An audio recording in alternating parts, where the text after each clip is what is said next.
Hey my watchers, welcome. Today we are gonna see, what if Harry Potter was omniscient son of devil? Join Patreon for early access exclusive content of Super Op stories. Also contents that's too far for YouTube. You will get 400 content there, please do check that too. Please subscribe this channel, because definitely I will try my best to provide a valuable content for you all. Also check the description to support the original author for this beautiful creation. A surprise visit. It had been too long in this dark hovel. This scruffy, small apartment was as miserable as he was. He'd lost everything that night. His mate, his best friends, his family. It was only recently that he'd come out of his hazy autopilot life to realize something. He wasn't the only one that had lost that night. Harry, his godson, James, and Lily's child. The child that used to use him as a climbing frame, squealing at his Uncle Mooney. He still blamed himself for what happened that night, for not being there to protect them all. To not be able to fight for Sirius. But at least he could be there for Harry. Perhaps they could heal each other. It took a while for Remus to figure out where Harry had been put. No one had any idea where Dumbledore had put him, and the werewolf began to wonder why no one questioned it. He knew it was no use asking Albus. He wouldn't answer any questions anyone asked. There weren't many options though, with Sirius in prison and the Longbottoms becoming permanent residents of St. Mungo's. Took a while, but eventually he decided to go to the only place he could think of. He hoped Dumbledore hadn't put Harry with those awful muggles. But he didn't have any other leads. On the day of Harry's 8th birthday, he packed a small bag, locking the door of his apartment behind him with a subtle wave of his wand. Remus knocked on the door, shuffling nervously as he waited. A deep bellowing could be heard from inside, before a tall skinny woman with a sour expression opened the door. Petunia hardly looked like Lily anymore. He'd rarely seen Lils with anything but a smile on her face. The pinched look was quickly replaced with outrage. Apparently Petty remembered him from the wedding. "What are you doing here? Get out, we don't need your kind around here." He sighed. She really hadn't changed. He peeked his head around her looking inside. "I came to visit Harry. Where is he?" A small child waddled out of the living room, short and round, and already struggling to walk. It reminded him of Petunia's husband, and he realized this must be Dudley, not Harry. He turned back to the woman to see her face slack and drained of color, as if she'd seen a ghost. "He's not here," she said faintly, before turning to close the door. He shoved the foot in the door frame, fury flooding his face. "What do you mean? Where is he then? Didn't Albus bring him here?" She turned back to him, and Remus was surprised to see tears in her eyes. He showed up on the doorstep one night, with a note saying Lily and James were dead. So we looked after him, until a dark, worried feeling began to fill Remus, despair rising in the pit of his stomach. Until what? Dumbledore sat at his office desk, happily sucking on a lemon drop. Yet another wonderful school year had ended, with another heading this way. The head of houses, Minerva, Filius, Pomona, and Severus were sat across from him, updating on the preparations being made for the new first years. It was the same thing they did every year, fairly standard, which why they were even more surprised when the door slammed open, Remus Lupin, storming in with Hagrid quickly following behind him. Remus, how lovely too. He was cut off by the clearly furious werewolf, who slammed his hand on the desk and ignoring the glare from Severus. "Shut up.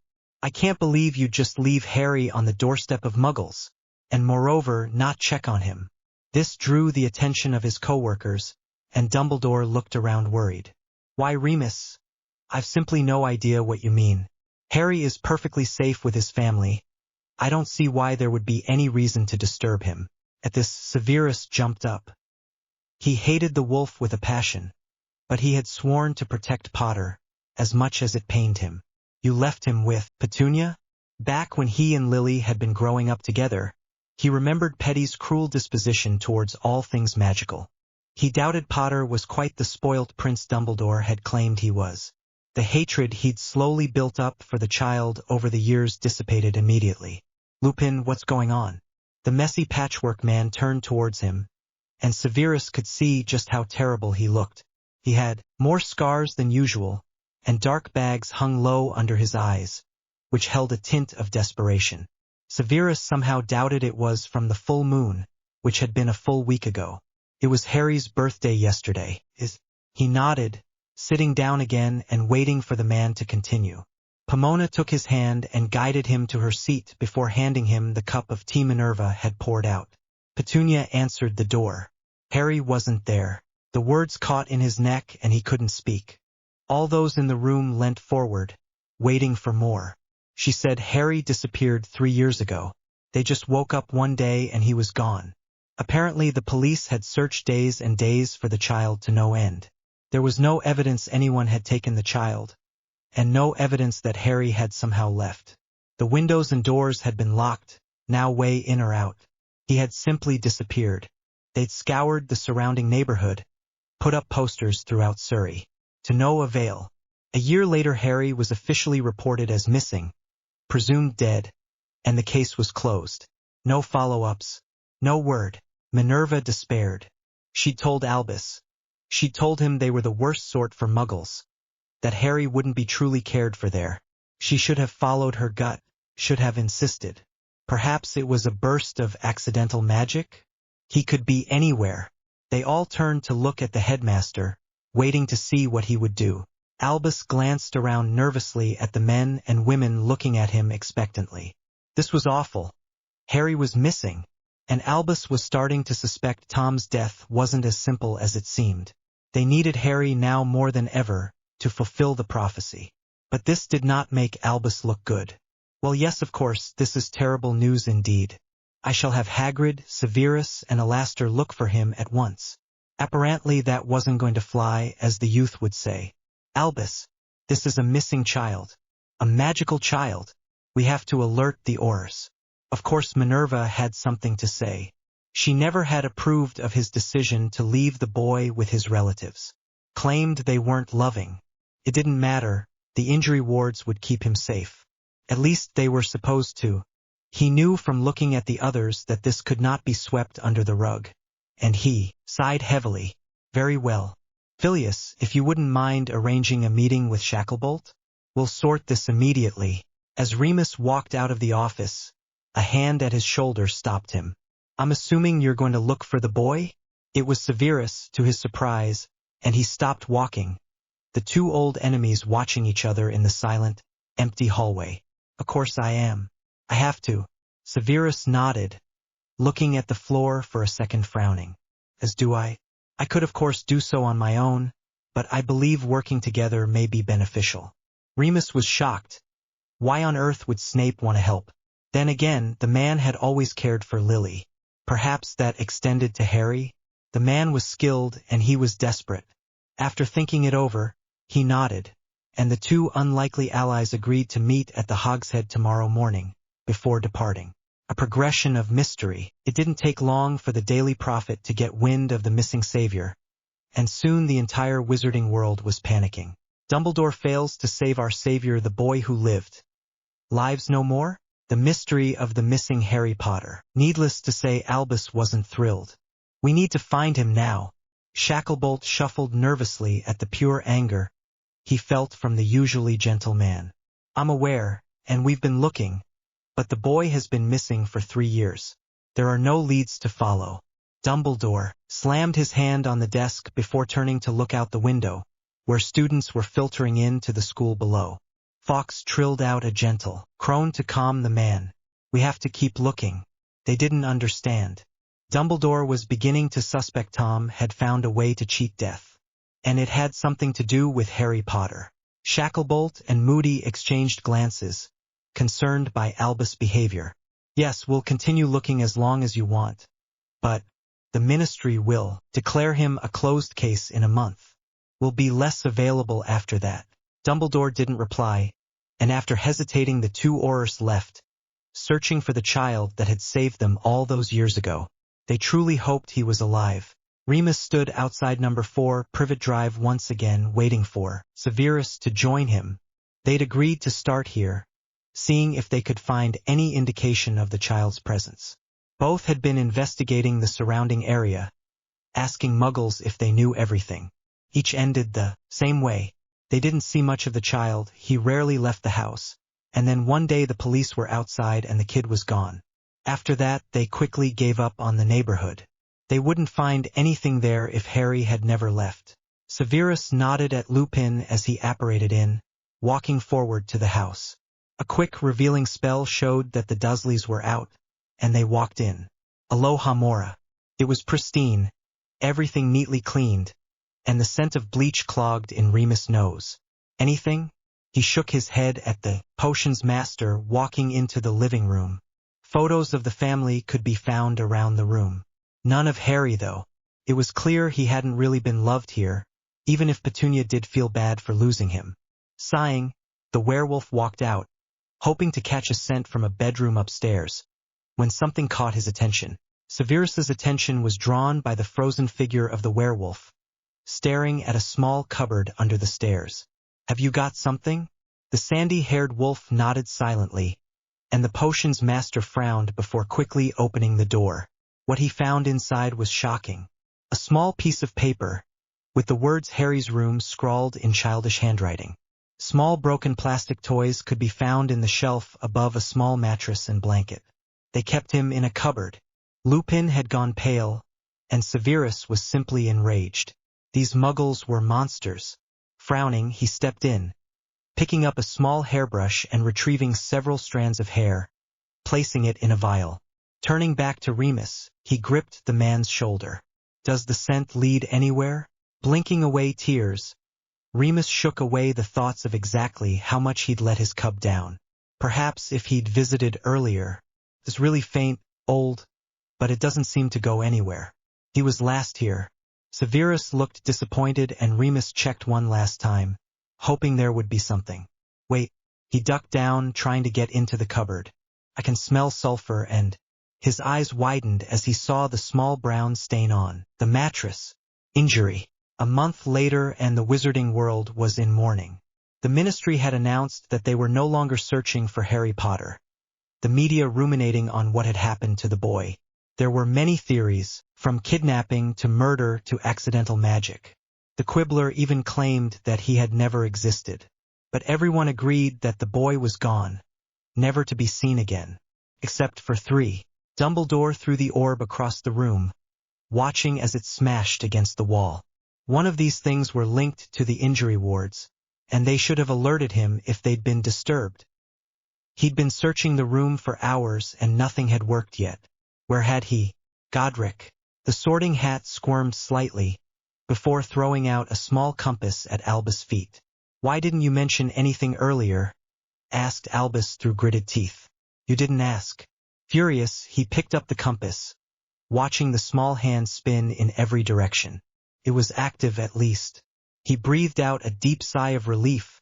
The child was alive. What he didn't understand was why the arrow was moving. If the child was in the wards, it would point north. If he wasn't, it would point south. East meant danger and west was magical use, but the hand wouldn't stop spinning. What did that mean? A tap of his wand revealed the history of the object, which remained unchanging of the last 3 years, just spinning. Turning back to the night Harry disappeared, he watched as the needle finally stopped moving. It stood at north for a while before turning rapidly to east and then west, before beginning to spin. What had happened? Remus and Severus were stuck. They'd used the hair and the injury in a potion as part of a tracking ritual. Remus knew it wasn't exactly light magic, but at this point he didn't care so much. It worked, and the relief he'd felt that Harry was alive. It was short-lived, as the tracking led them right back to the cupboard. It made no sense. They tried it again and again with no change. The spell claimed Harry was still here. Disappointed, they left, both spending the following months researching different tracking spells to no avail. Harry was gone, and they had no idea how to get him back. "Sorry this chapter's short. I don't want to bring the next part until the next chapter. Hope you like it. Welcome to Hell, darling. XX." Especially now he had finished his lessons from the other lords. It was starting to feel there was little left for him in hell, especially considering he was banned from visiting the Ninth Circle. Mammon. He laughed at that, like Mammon was the only demon prince to encompass greed. "Your father asked me to bring you to the throne room." Him and the other princes have something they wish to discuss with you." Confused, Hades looked up at his uncle. What on earth could they all want to talk to him about? They continued to walk in awkward silence until they reached the throne room. The long dark stone table stretched the length of the room, holding 7 thrones for each prince. At the center was Lucifer, Prince of Pride. On either side of him was Satan, Prince of Wrath, and Hades' father, Asmodeus, Prince of Lust. To the right sat Leviathan, Envy, and Beelzebub, Gluttony. To the left sat Mammon of Greed and Belphegor of Sloth. Hades stopped at the front of the table, unimpressed by the grand layout. He'd grown up playing with bones in this room. "Father, uncles, to what do I owe the pleasure?" The 7 powerful demons exchanged glances, before returning their unsettling stares on the boy. Each of them had been wary when Asmodeus had brought a living soul into their domain. Even more so when they discovered this human infant had accidentally summoned a prince of hell. As far as they were aware, there hadn't even been a way to summon them. Yet here this child sat, innocent and unafraid. They'd decided to keep the child simply to observe, but had slowly become attached. Now, however, that had to stop. "Hades, as you are aware, you are not the same as the other demons here." The 11-year-old rolled his eyes, and Lucifer laughed at the child's bravery and strength, proud of what they had all achieved with the boy. "Yeah, I know. I'm human. I'm all bony and fleshy and alive. Satan likes to remind me." The Prince of Wrath scoffed, settling back in his throne of swords. "Indeed you are child, and as such you can no longer remain here." Worry flashed in the child's eyes, and the demons began to regret their decision. They did not want the child to leave. Asmodeus sighed, leaving his seat and walking over to the human child that had become his own. "You will always be a prince of hell, and that title comes with certain privileges.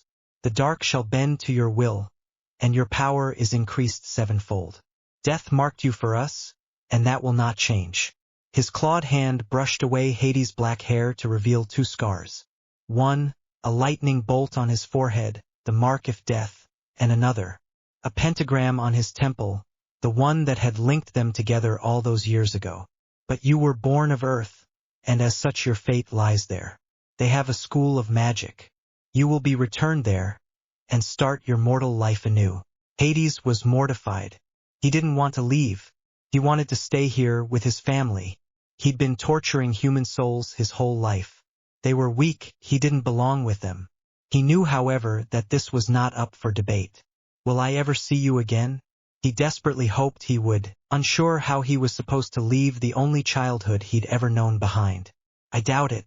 Belphegor yawned, slumped in his velvet throne of cushions. Hades scowled. Belphegor was the only uncle he genuinely disliked. The man was lazy, slow and rude. "Ignore him. You know how to summon demons and how to visit hell. You can see us whenever you'd like, little one." Asmodeus looked down at his son, saddened to see the day he'd leave. Lucifer stood, placing a hand on the child's shoulder. "We do hope we will see you again, child, and I'm sure you will do great things." He leaned down to meet Hades' eye level, winking. "Give the humans hell." For the first time since Hades had come to hell, time seemed to go too quickly. Too soon he found himself standing at the gates of hell, as Sharon waited in the boat to ferry him to the mortal world. He turned back to his father and uncles, who had all come to see him off. "Good luck, my son." The sentiment was echoed, and he quickly hugged his father tight, before stepping into the boat and handing a gold coin to Sharon. Mammon had given him a large bag full of them so he could visit any time. They set off, and Hades watched as the demons became smaller and smaller until they faded away to the darkness of the river Styx. "Honey, I'm home." Finally the boat came to a rest, and Hades stepped out, understanding he must walk the rest of the way. Bidding goodbye to Sharon, he walked up the long rocky tunnel until sunlight finally breached his vision. He squinted against harsh ray, crawling out to reveal a vast landscape of fresh green fields. He hadn't ever seen anything like this. Taking a deep breath in, Hades marveled at the freshness of the air, the sweet scent of grass invading his nostrils. It was nothing like the dark sulfuric pits of hell he'd grown up in. It was amazing, and a part of him felt freed. Another part wanted to shield against the light, to claw away at it and return to shadows of his home. In the distance he could make out the silhouette of a castle against the deepening orange of the evening sky. Hogwarts. In only a minute he'd reached the wards of the school, apparition cutting away the many miles quickly. In the distance, he saw a group of students walking from a lake towards the entrance of the castle. Silently he slipped through the shadows until he reached the group, no one noticing his presence. They entered the castle and the other children gasped at the sight. Hades only rolled his eyes. It was nice enough, but nothing compared to his father's palace. A tall, stern woman led them through large doors, revealing a grand hall full of people and candles and food. His eyes widened. He'd never seen this many living people before. The group stopped at the bottom of a large platform that clearly held the faculty of the school. Two had a large throne at its center, but instead of his dear Uncle Lucifer, a wrinkled old man with long graying hair sat in it. The man was watching intently as a child was brought up to the stool placed on the dais, joined by a tattered old hat. He was surprised when the hat opened its mouth, brashly claiming the child had better go to Hufflepuff. One by one the children were sorted into different houses. It reminded Hades of how souls were sorted into different circles by their sins, and couldn't help but wonder how this strange hat sorted the living. A name was called out, and the entire hall fell still, with hushed, worried whispers echoing through. Harry Potter? Minerva read back over the paper, shocked. The name was still on there. Why hadn't anyone thought to check, to remove it? She cleared her neck to continue on the list when a boy stepped out between the students, walking up and sitting on the stool. "Excuse me, young man, it's not—" She was cut off when the child turned, familiar bright green eyes looking into her very soul from behind a mop of black hair that she'd recognize anywhere. Her suspicions were confirmed when his fringe fell to reveal the well-known lightning scar, and the entire hall gasped in shock. Hades suppressed a laugh at their shock, instead waiting patiently for the woman to collect herself. He'd vaguely recognized the name as the one his father had mentioned to him a few years ago. Harry Potter was his human name. The woman turned, looking over at the old man for direction. The headmaster, evidently, cleared his throat before addressing Hades. "Mr. Potter, are you well?" Deciding to mess with the human a bit, he smiled brightly. "Yes, quite, thank you." He turned back to the woman, looking expectantly. "Perhaps you would care to follow me to my office, Harry, my boy." Hades turned to look at the man blankly. What was this guy's game? No thanks. It was difficult to hold down his mirth at the man's confusion and sighed, elaborating further. "Right now I'd like to be sorted." Apparently no one knew what to say to that, and he simply turned, looking back at the hall. Each student was looking equally as shocked, and he couldn't hold back the quiet giggle any longer. Suddenly his vision was obscured by the hat, and he settled back, waiting to see what would happen. Well, Mr. Potter, you most certainly were not expected." Hades frowned. Why was that exactly? His father had told him he'd been expected to go to Hogwarts. Well, yes, Harry Potter was expected, but then he went missing for 6 years. Had it only been 6 years since he'd met his father? Surprised, his eyes narrowed. "So you can hear my thoughts then. That's not good." "Do not worry, Prince Hades. I am bound to keep the secrets of all the students of Hogwarts. Now to sort you." Relieved, he relaxed, waiting to see where he would go. "Well, I think there really is only one house that could handle you. The injury of the devil runs in you, boy." Harry grinned at the compliment, looking forward to the results of his sorting. "Thank you, my father would be very pleased to hear that." That hat released a long dusty sigh. Better be Slytherin.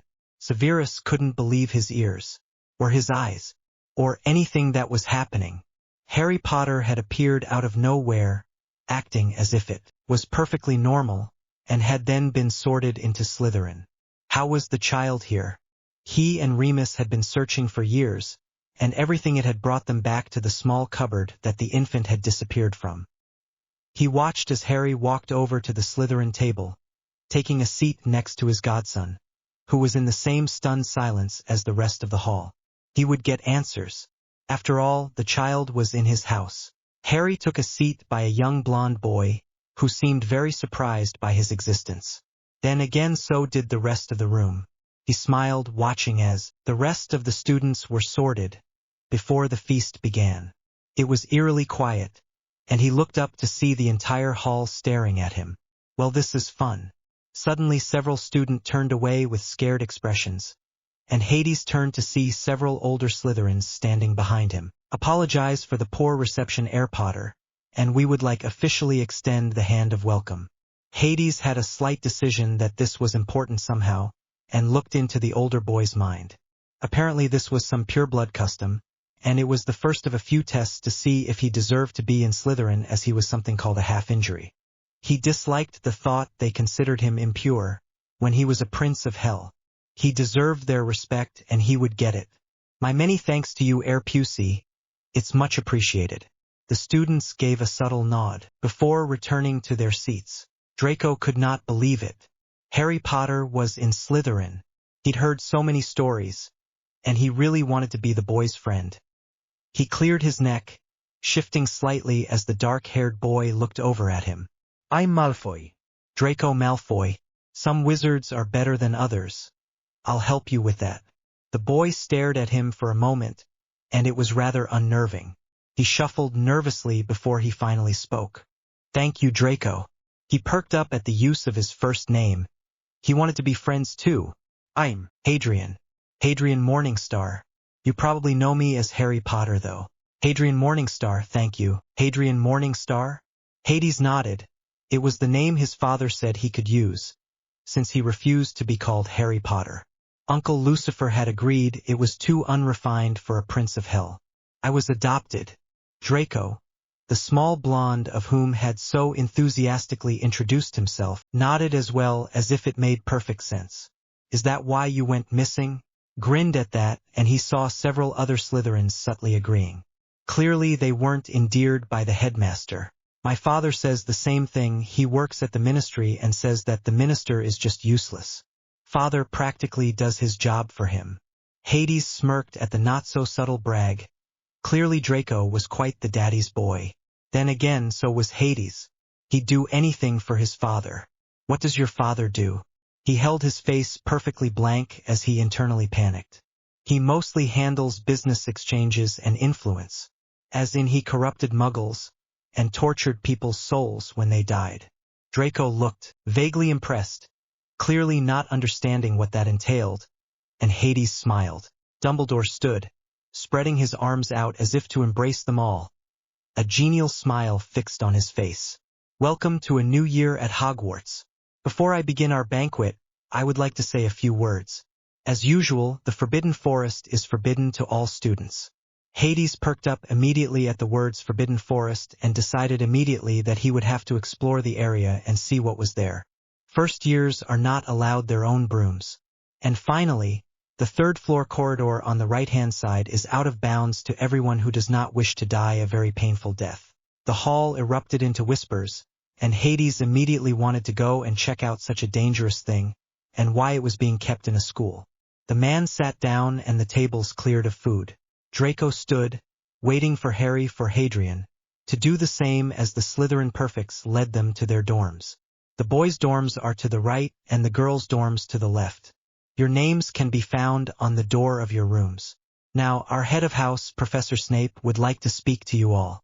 The older years left to their dorms, and the first years stood in a group, looking up at the solemn-faced man that was their head of house. Draco leant over to Hadrian, nudging him slightly. That's Severus Snape, he's the potions professor. He's also my uncle. He added the last part proudly, waving at the man who stepped forward to speak. Severus stood in front of the young witches and wizards that were now under his charge, two of whom he'd already taken responsibility for. Welcome to Slytherin House. As Slytherins, there is a certain stigma against you. Slytherin House is seen as dark and corrupt. As such, we must show a united front for the rest of the school. Any disputes you have are left behind these doors. Salazar Slytherin stood for cunning, leadership, and resourcefulness, and I expect you to represent that suitably. He stopped for a second, ensuring that this was being taken in, and desperately avoiding the green-eyed gaze of Potter. Very well. If you have any issues, personal or regarding schoolwork, I am here to support you, and my office door is always open. He allowed the students to settle into their dorms, watching keenly as his godson spoke excitedly to the mystery boy. Potter wishes to speak to you in his office.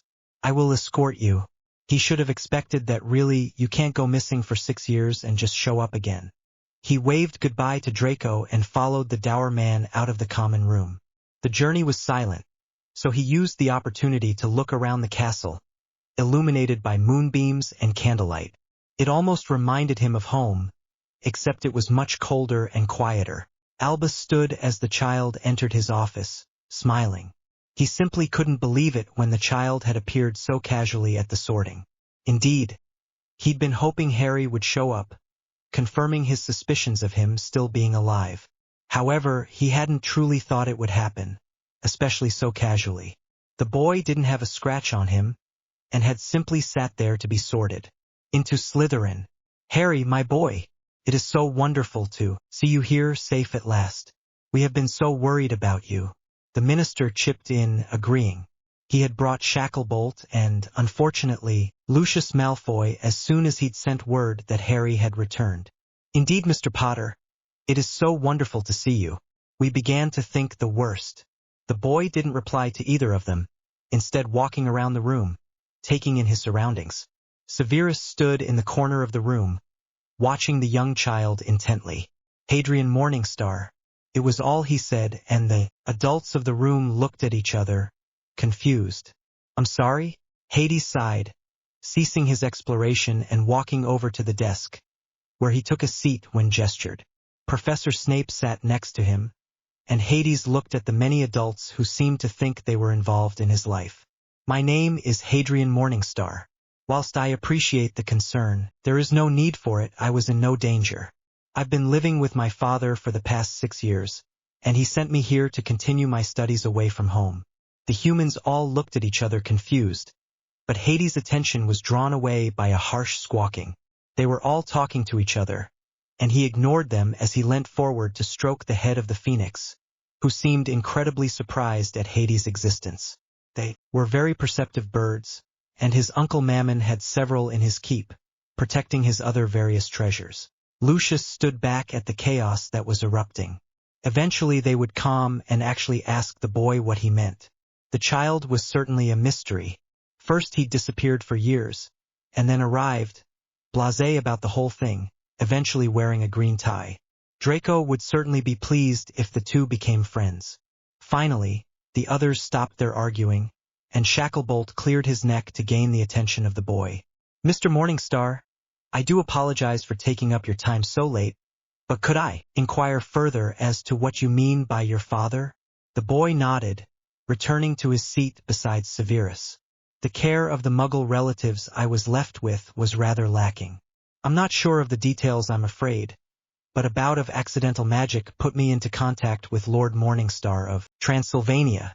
He promptly injury adopted me, and I've been living with him ever since. Severus stared at the boy. An injury adoption could explain why magic couldn't trace him, but it didn't explain why every tracking spell had taken them back to that cupboard. It was strange, but Severus had the strong feeling that the child was lying. Hesitantly, he attempted to read the boy's surface thoughts, but was blocked by the strongest occlumency shields he had ever encountered. It took the form of harsh red rock, jagged and overhanging, impossible to climb. He attempted to leave, but looked down to find coarse sand sucking him down to the floor. Suddenly, the rocks cracked open, roaring flames reaching towards him. As quickly as he was in, he was released and stared at the boy shocked, who had turned to glare at him before turning back to the other inhabitants of the room. Dumbledore wanted to hear more, but apparently that was more than enough for the minister. Very well, Mr. Morningstar, for safeguarding reasons we will have to speak to your father, but other than that, I believe we've taken up enough of your time. With that, the minister left, followed by Malfoy and Shacklebolt. Frustrated, Albus turned back towards the boy, who now looked extremely bored. Well, I'm glad that is sorted. However, I do have a few more questions for you. He was cut off by the child standing from his seat and walking over towards Severus. I'm sorry, Headmaster, But it's getting late, and I haven't even seen my room yet. Dumbledore frowned but nodded, gesturing for Severus to take the boy back. Of course, my boy. I'm sure we will speak later. Good night. Hadrian rolled his eyes and walked out of the door, not bothering to check if Snape was following. He'd already gotten halfway down the corridor when Severus walked away as the common room door closed, returning to his quarters for the night. Harry, or Hadrian, was certainly surprising everyone. The boy seemed polite enough, but there was something else there, a type of darkness to the child's eyes. It was unsettling, and Severus swiftly poured himself a stuffed drink before taking a seat and writing a letter to Remus. The wolf would want to know about this. Hadrian sighed. Already he was tired of these stupid and nosy humans. And the silence. It just seemed wrong. Where were the tortured screams, the angry shouting? His father had said this was necessary, so he'd have to suffer in silence. He entered the room that had 4 names on it. Hadrian Morningstar, Draco Malfoy, Theodore Nott, and Blaise Zabini. He supposed that meant he'd be sharing a room with them for the next few years. Hades wistfully thought of his large, soft bed at home, and opened the door mournfully. The other boys were already asleep, the last bed in the corner laying empty. He supposed that was his then, though he didn't understand how he was supposed to sleep in such silence. The other boys had large trunks at the end of their beds, and Hadrian quickly realized he would be expected to have belongings. A wave of his hand swiftly brought a dark wood box with his initials engraved on the lid. Opening it, he peered inside to see several books, papers, quills, and outfits filling the trunk. Feeling a dark night at Hogwarts, there were several places Hades wanted to explore. He wanted to find all of the pain and the sounds and the darkness. He supposed he was just trying to get home, to where he felt he belonged. Of course he was to stay on Earth though, so he would simply find the points closest to hell. The Forbidden Forest seemed a good place to start. As soon as he'd left the castle, taking the easiest route, he took a leisurely stroll across the grounds, searching for the thick bracket of trees.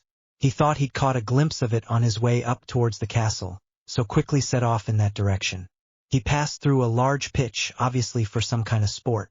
Just past that, a large dark forest could be seen, the brush so dense that even shadows could not be seen within. A wide grin spread across his face, and he walked forward to enter this den of darkness. Minerva and Severus were monitoring the castle halls together. Typically they did not do this, as separated, they covered more grounds. However, tonight was filled with a haunting darkness that forced the two to wander together for fear of getting lost. They had tried relighting the candles, both magically and manually, but it wouldn't take. The candles weren't spelled, and there was no wind.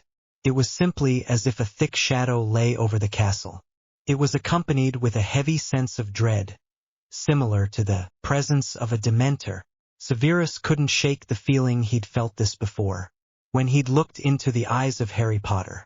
There was no way the son of Lily, and unfortunately James Potter, could create a child with shadows, allowing his eyes to shift back to their natural red. I wouldn't do that if I were you. He spoke in the screeching language of demons, incomprehensible to anyone other than to whom it was directed.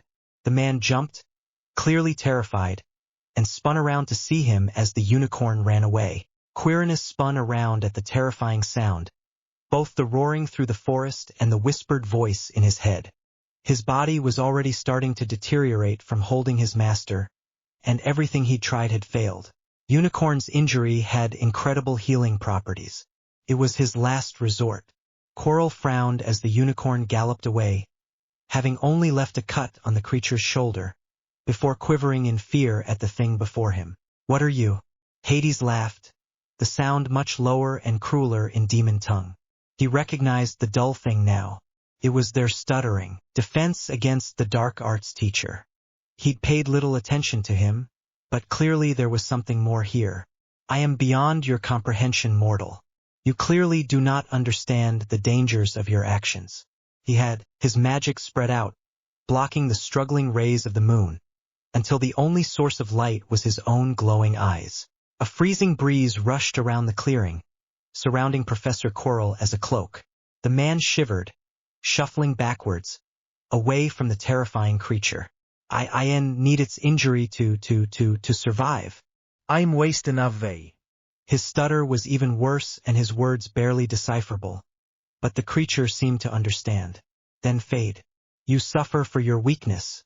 Drinking the unwilling injury of a unicorn is to curse the very soul. Coral paused at that, hearing the distant voice of his master. He was not to risk his lord being cursed. Whatever this creature was, it was clearly too powerful to be messed with. The teacher nodded swiftly, suddenly losing all his fight, and fleeing the clearing. Once Hades felt his presence leave the forest, he pulled back his magic, walking out to the clearing. Unicorns feared his presence, but the laws of magic stated they were to be untouched. Shrugging, Hadrian decided against following the creature, instead following a narrow, densely webbed path. Area in front of a large dark cave. Tall trees surrounded the area, the tops so high they could not be seen. It from within the cave that a strange voice echoed out. Who is there? Is that you, Hagrid? Hades was confused, and stepped forwards to peer into the deep cavern. I don't know who this Hagrid is, but I can confirm that I am most certainly not him. There was a silence, before a quiet scraping could be heard, and a giant acromantula appeared in the sparse moonlight. Then you are unfortunate child. Hagrid is the only human who can cross Aragog and survive. Hades chuckled. Did this dull creature think it could kill him? And how exactly are you going to kill me? The spider let out a low rumble, before slowly stepping back into the rocky overhang. I will not. You'd hardly be a meal to me. My children, however, frowning, he looked up at the sound of crawling, alarmed to see way to many spiders making their way down the trees. Evidently they believed he'd be a nice snack.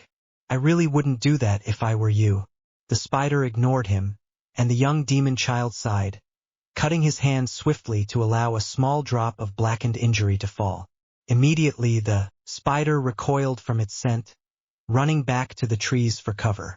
Aragog peered out, its many eye unreadable. Spiders didn't exactly do facial expressions. You are not human. It wasn't a question, but he answered anyway.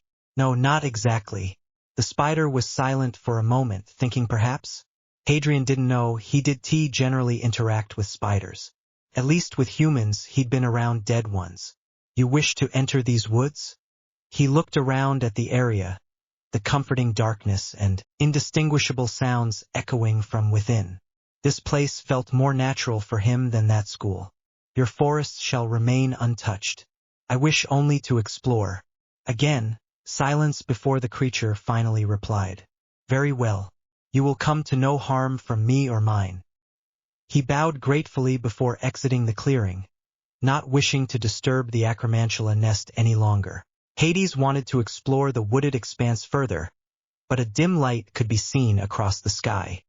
He had only a few more hours until the morning, and he had somewhere else to be.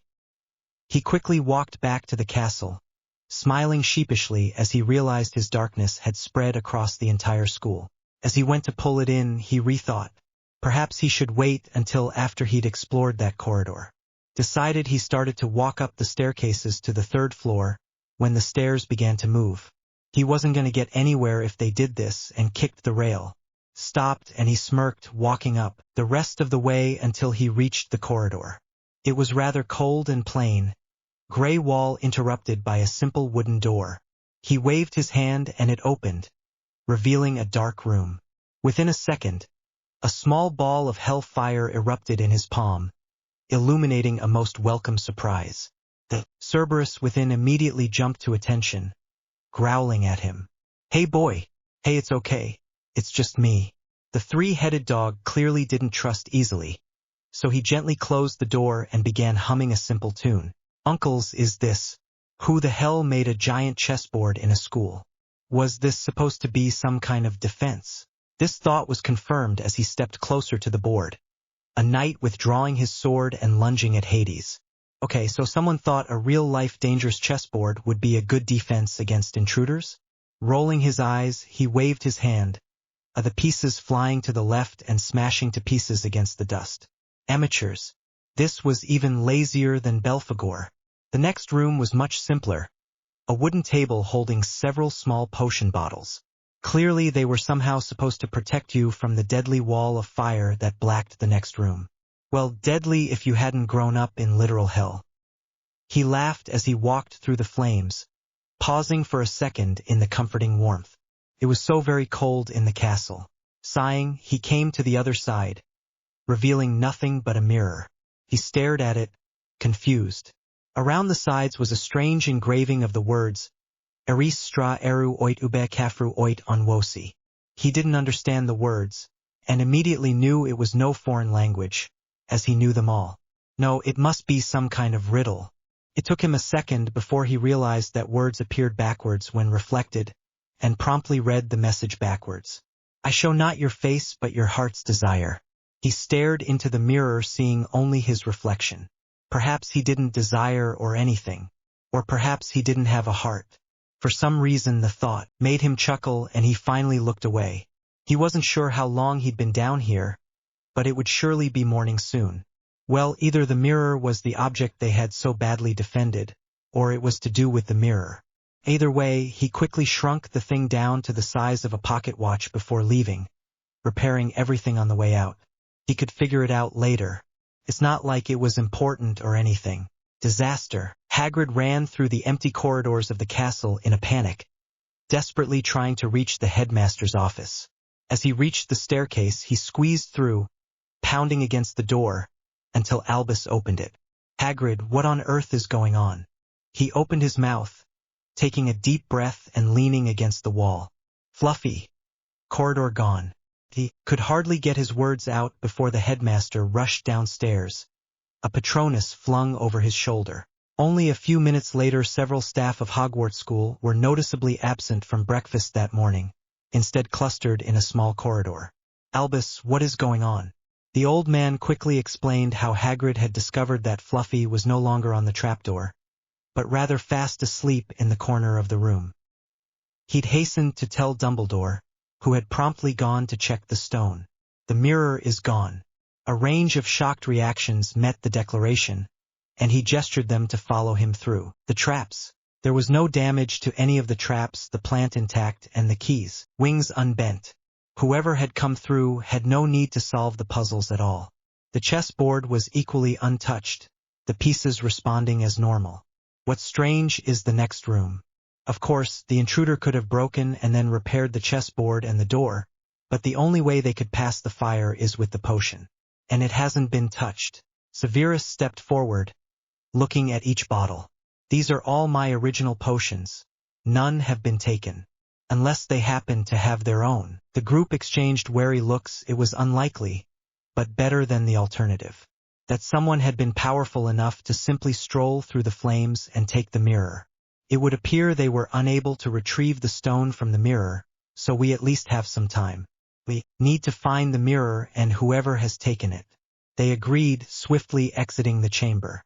Hadrian sat in his bed, reading over his class books. It was all painfully simple, but so far he had nothing else to read. Perhaps it would pay to visit the library tonight? Have you been awake all night? Draco yawned, his previously slicked back hair a fluffy mess of spikes. I'm just used to waking up early, that's all. He waited for the other boys to dress, before they all walked down to the common room. Draco happily introduced him to Theo and Blaise, who seemed just as intrigued by Hadrian. They all sat together at Slytherin table, and the others began to eat their breakfast as Hades looked around. Several teachers were missing, including Professor Snape, and he wondered if it was anything to do with the mirror he'd taken in the early hours that morning. It was currently hidden with his coins in the secret compartment of his trunk. It was impossible to get in, and even if someone could, they'd end up with a very nasty curse. Eventually he was distracted by his first normal human lesson, potions.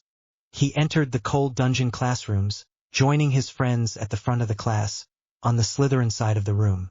They had quickly become a close-knit group, and decided to stick together in classes. Theo's quiet intelligence and sarcasm was greatly appreciated by Hades, and Blaise's dry humor was very amusing. Draco was very vain and supercilious, but somehow he was endeared by him. They fit well together and he was quickly coming to like having friends. It was certainly a new experience. Potions was certainly interesting, to say the least.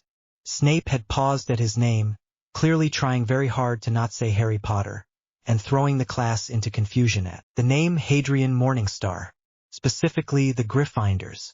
There were two in particular that seemed the most distressed. A ginger boy and a bushy-haired girl. Both were rather adamant that he was in the wrong house, insisting he sat with them and sorted it with Dumbledore. Luckily Professor Snape swiftly shut them up with a few lost points, and the class settled for the lesson. You are here to learn the subtle science and exact art of potion making. As there is little foolish wand waving here, many of you will hardly believe this is magic. I don't expect you will really understand the beauty of the softly simmering cauldron with its shimmering fumes, the delicate power of liquids that creep through human beings, bewitching the mind and ensnaring the senses. I can teach you how to bottle fame, brew glory, even stop or death, if you aren't as big a bunch of dunderheads as I usually have to teach. It was clear the man was very eyes at the boy leaning back in his chair. Mr. Morningstar, since you seem so at ease, I'm sure you'll know all this already. Where could you find a bezoar? Every student turned to look at him, including Draco, who threw him a worried look. Hades remembered the boy mentioning how impatient the man was for ignorance. It can be found in the stomach of a goat, sir, and is used to cure most poisons. Human kidney stones work to slow the poison's effects if you can't find a bezoar. The class fell silent. He wasn't sure if it was due to his answer, or the harsh image of gutting a human for their kidney stones. Snape nodded hesitantly before continuing. Correct. And what is the difference between monkhood and wolfsbane? He sighed, getting bored already. He'd hoped this would be more interesting. They're the same thing, also known as aconite, poisonous to wolves, and the main ingredient in the potion created to mollify werewolf transformations. Again, the class were silent, though his friends were sending proud and encouraging looks. Very good, Mr. Morningstar, Mr. Malfoy. 15 points to Slytherin. The rest of the lesson was very simple. He and Draco paired to make a simple boil's cure. It took about 10 minutes, and they handed to potion in whilst the other students were at the first stage. Snape seemed surprised, but he really shouldn't have been. He taught Draco himself, and was aware Hadrian had been tutored previously. They say back to watch the disaster ensuing. A Gryffindor had somehow melted their cauldron, and it was clear the human was not gifted with a talent for potions. The rest of the day was rather slow and boring. Herbology had been a wreck. Every single plant had withered the second Hades touched them, forcing him to leave it to Draco, Blaise and Theo, who found the entire thing amusing. He had a feeling he was going to fail herbology. Charms had been fairly simple, and the small teacher seemed delighted when he levitated the feather immediately. In fact, the professor seemed very excitable about his presence in general, having squeaked and fallen off his chair upon reading his name on the register.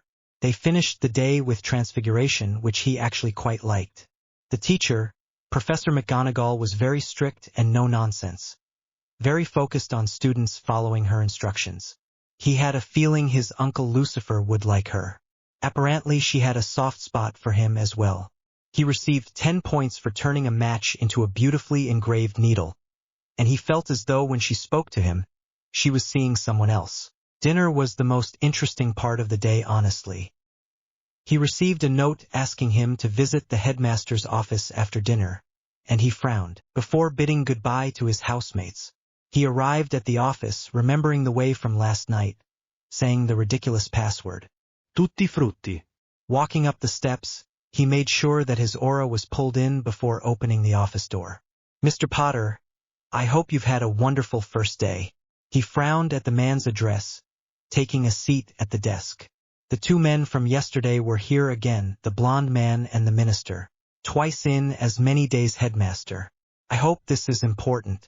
The old man frowned, but was interrupted before he could speak. Mr. Morningstar, I'm afraid there has been a slight issue concerning your father. He frowned, looking over at the balding man. We have been unable to contact him, and until we can, it remains a safeguarding issue. Therefore, Albus here has been kind enough to reinstate the guardianship of your relatives until it's sorted. Panic spread through him. Hades didn't remember much of his relatives, but from what his father had told him, their care was certainly lacking. Besides, being around mortals was bad enough. He'd kill the muggles in a day. I really don't think that's necessary. I could call my father right now.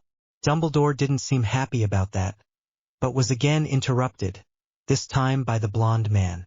That would be very helpful, Mr. Morningstar. If you could do so now, we can stop bothering you. I'm sure the headmaster wouldn't mind you using the flu. Lucius wasn't entirely sure why he was aiding the child. Perhaps it was due to how determined Dumbledore seemed. Perhaps it was the fact that the boy who lived was nothing as expected. Either way, perhaps this could gain favor with the child. The old man rather reluctantly agreed, and Hadrian walked over to the flue. Fiul diavolilor. The flames roared to life, turning a bright blue, which he'd never seen before, and revealing a face. Hadrian. The boy looked over at them, the look on his face clearly wondering what they planned to do now. The minister stepped forwards to talk to the man. Hello, sir. I am Minister Fudge of England's Ministry of Magic, and this is my associate Mr. Malfoy. We're contacting you about the guardianship of this young man here. We just need to confirm the legality of it. The man in the fire was silent for a second, before looking towards Hadrian and nodding. In just a few seconds, a pile of papers came through the flue, landing in the boy's lap. These are the records of his removal from his original home, my guardianship application, and several records of the injury adoption approval and ritual. Lucius summoned them towards him. He'd go over them later, and the man disappeared before they could say goodbye. It was easy to see that he had raised the child, as Hadrian Morningstar stood and left the room, not bothering to say goodbye. He wasn't sure whether he should be insulted or amused. Hades returned to the Slytherin dorms, nodding at the students he passed in the common room. I just met your father, Draco. The blonde perked up, asking what happened. The four boys sat on their beds, looking at each other. Because they didn't know what happened to me, they had to check that I hadn't been kidnapped, basically. They had me call my father to send documentation. It had been nice to see his Uncle Lucifer again, and it reminded him that he needed to visit soon. Perhaps they'd be able to help him with the mirror. Suspicion. The next day at least brought something new. Apart from the usual classes, Hades had history of magic and defense against the dark arts. Now, he certainly hadn't expected to like history, especially considering how much the upper years had complained. Adrian Pusey had been rather pleasant to him since the first encounter, and the favor of the other Slytherins had luckily followed. He was right about the teacher. The ghost was awful.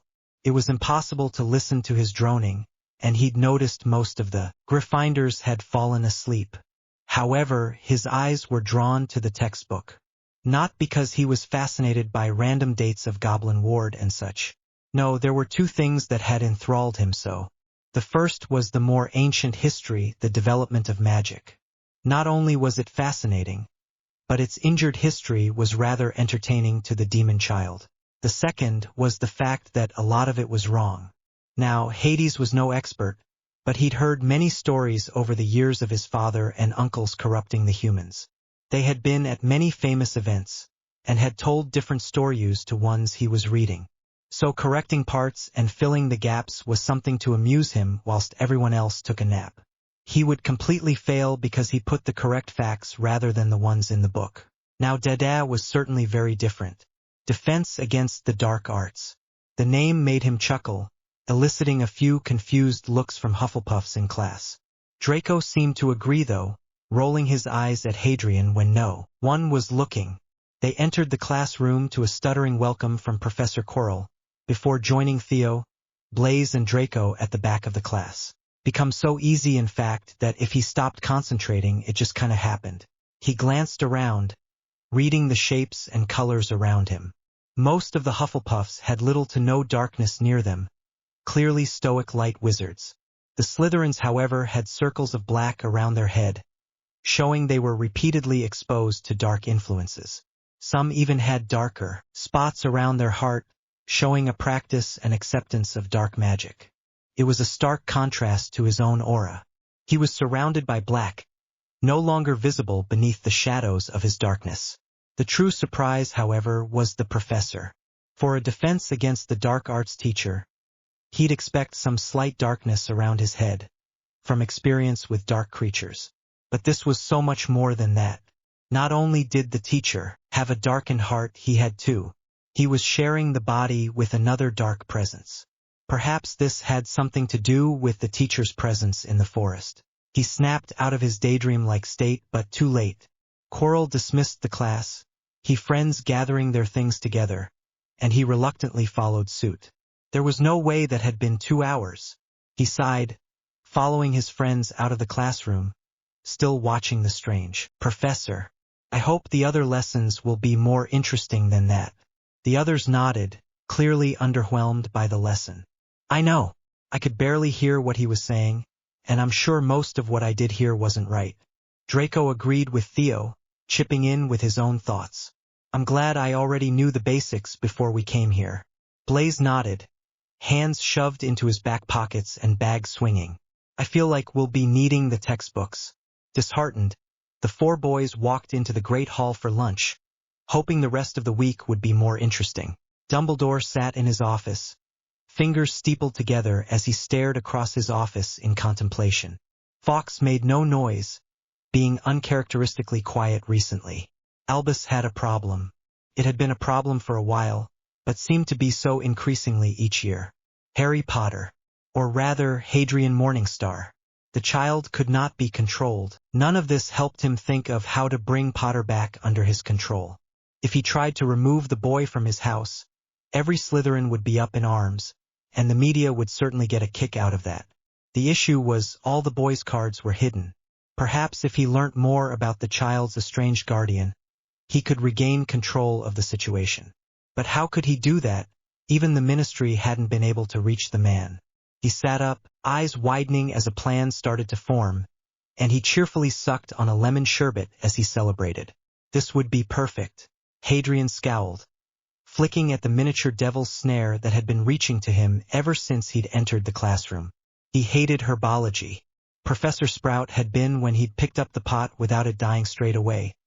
But now the entire class was frustrated by the pandemonium. Apart from Draco and Blaze, who found it hilarious.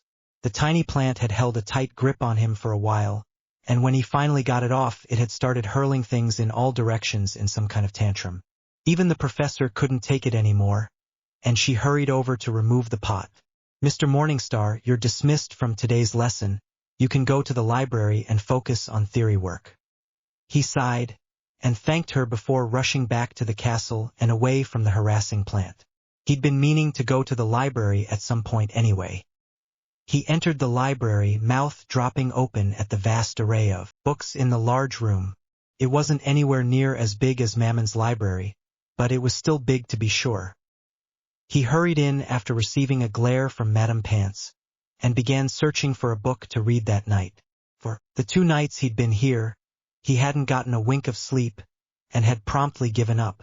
He quickly decided on 2 books, The Story of the Founders, and The Rise of Merlin for the night, before picking it up and taking it into a near-empty classroom. It didn't take long for him to draw a runic circle using the creature's injury, before adding a drop of his own to activate the pentagram. A wall of flames burst from the ground, and he stepped through, breathing in the familiar scent of sulfur. It was still quiet, and he hurried along to where Sharon was waiting by the river. Passing over the coin he'd kept in his bag, he jumped in the boat, eager to get in. The journey seemed to take forever, but finally they arrived, and he pet Cerberus before crawling along the walls to the palace. Dad? It was just how he remembered. The screams and cries comforting to him, the warmth of the flames, and the blue tint of the fire pits lighting the walls. Hades! The voice boomed, and he turned to see his father and Uncle Lucifer walking towards him. Grinning, he ran over and jumped into Abaddon's arms, holding the demon close. I've missed you all so much. Uncle Lucifer ruffled his hair, and they entered the sitting room, his father still carrying him. They all sat together on the sofa, and Hade rushed through all that had happened since he'd arrived. Mostly complaining about the mortals, which the 2 princes of hell certainly sympathized with. I'm glad you are doing well though, Hadrian. And as glad as I am to see you, You are aware you could have simply called? Hades laughed, leaning against his father as his uncle teased him. I know, but I miss home. Besides, I needed to show you guys something. He removed the mirror from his messenger bag, having retrieved it that morning to inspect. Any idea what this is? The mortals were trying to guard it. Not very well, I might add. He enlarged it, and Lucifer leant forward, inspecting the large. He smiled as his father pulled him into a one-armed embrace, before turning back to Lucifer. There is a spell on this mirror. They're using it to conceal another object. It only appears to people who would in no way desire it. Hades scoffed. That seemed rather stupid. What if someone else had been snooping and just happened to get their hands on it? Can you retrieve it? His uncle looked almost insulted, and he smiled, apologetic, before the demon simply thrust his hand through the glass, pulling out a red glowing rock. That's from Uncle Mammon's throne. He'd recognize it anywhere, the glowing crystalline stone having been in the throne room for so long. Lucifer rolled his eyes, chucking the object to his nephew. In the mortals' world, it is known as the Philosopher's Stone. They had some silly story that a wizard had invented it, but really Belphegor broke Mammon's chair and couldn't be bothered to throw it away properly. It made sense really. The Prince of Greed could create an elixir of life and turn lead into gold. And the Prince of Sloth broke it and was so lazy it got into the hands of wizards. You can keep it as a souvenir, Hadrian, although I wouldn't let it get into the wrong hands. That's too much power for mortals. Hadrian had a thoughtful look on his face, before standing and walking out the room. The two princes followed to see the child return it the arm of Mammon's throne. It's probably best I leave it here then. If I ever need it, I can always steal it off Uncle when he's busy. Harry waved to his family, before walking through the flames again, and returning to the mortal world. Immediately the silence deafened him, and he sighed, evaporating the cat corpse and cleaning away the injury. It was probably time for dinner by now.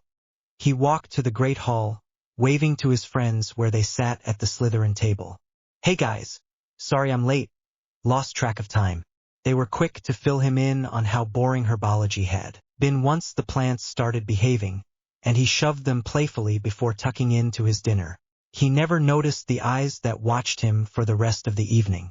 Halloween. The next few weeks passed rather quickly, and before they knew it, the students of Hogwarts began to prepare for Halloween. The excitement could be felt in the air during breakfast, as Dumbledore stood, gathering the attention of the hall. Good morning, everyone. As you all know, Halloween is fast approaching, and I'm sure you're all very excited. A loud cheer sounded, specifically from the Gryffindors, and the man waited a second before continuing. This year, we have something very special planned. All parents and guardians have been invited to attend the Halloween feats. Confused chatter ensued, and Albus retook his seat. This was perfect. Not only could he get access to Potter's new guardian, everyone would be distracted, and he could have the elves search for the mirror, starting with the Slytherins, of course. Hades frowned as Draco and Blaise spoke excitedly, clearly happy to see their parents again. Theo was much more quiet, and he couldn't tell if that was just Theo or if there was something more to it. As for his own situation, he wasn't sure what would happen. There was no way his uncle would come up to consort with mortals, and he was sure Dumbledore had some kind of stupid plan. He rolled his eyes, sitting back and looking around the hall. Filch was skulking in the corner as usual. The man had been even grumpier than usual since his cat had gone missing. He felt no remorse. Apparently everyone hated the thing. The group of young snakes were interrupted by a flaming lion. Ron Weasley cleared his neck, glaring back at the Slytherins at the table. Y Harry. I'm Ron Weasley, nice to meet you, mate. Hades stared at him. Who did this mortal think he was? A scan of the boy's thoughts showed that he desperately wanted to be friends with the famous Harry Potter. He internally scoffed, turning back to Blaise, who had been telling them about his mother. Apparently the ginger was too dumb to understand the dismissal and tapped Hadrian on the shoulder. I just wanted to say, you probably don't like Halloween much, so you're welcome to come hang out with us Gryffindors. Make some real friends. Mr. Weasley, why are you not at your table? The boy turned to his head of house, flushing red. I just came to talk to Harry. And then, Snape interrupted him, standing behind his godson and sneering at the Gryffindor. And then you decided to insult a student. 10 points from Gryffindor. Before he could argue, McGonagall dragged him back to his table and Hades nodded, turning back to his breakfast. Draco frowned, looking over at Blaise and Theo, who were equally concerned. So you really didn't know about Halloween then?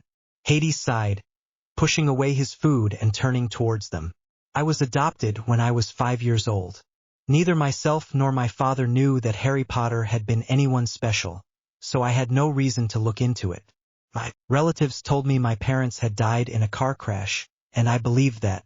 It was only this year when my father told me I'd be coming to Hogwarts, and they'd know me by the name Harry Potter. I've just sort of gathered stuff from there. Draco looked at the boy, shocked. He really had no idea who he was? Hadrian laughed, as if he'd heard what he was thinking. Until I returned to England, I had no idea that I was famous or missing. It was quite a surprise, honestly. But I don't remember my birth parents, and I have wonderful memories of Halloween with my father. So no, I didn't know. And yes, I do like Halloween. Of course he liked Halloween. The day the veil between the land of the living and the dead was thinnest, when all the demons slipped through to play with the mortals. When he was 8, his father had brought Hades to the mortal world, to see exactly what they did. It was one of the rare times he'd left hell, and Abaddon always tried to make it fun. It was a shame he wouldn't be able to see his family this Halloween. Halloween finally came, and Hades sighed as Draco and Blaise dragged him out of the dorm and towards the Great Hall, Theo following behind. Honestly, he'd rather hoped he could sneak away tonight to visit his family, but he supposed that wouldn't be happening. They arrived, and even he had to admit it was quite impressive. The darkened room glowed orange from the many carved pumpkins, each sporting some strange expression. Fake bats had been charmed to swoop across the ceiling, which showed a beautiful stormy night, the moon shining through the clouds. The tables had been pushed against the walls of the hall, holding a large range of snacks and sweet treats. Everyone seemed quite excited, although it wasn't quite the same as his usual celebrations. There were no dead people for once. His gaze was drawn away from the decor as both Draco and Blaise ran forward, spotting their parents. Theo and Hades exchanged glances before following at their friends' gestures. They were quickly introduced to Lady Zabini and Lord and Lady Malfoy. Blaise's mother seemed delighted to see her son and his friends, smiling brightly and listening to their excited chatters. She was very beautiful, and many gazes were drawn to her. Suspicious, he looked at her using his demonic vision. She was descended from a succubus demon, a sect that worked under his own father, Abaddon.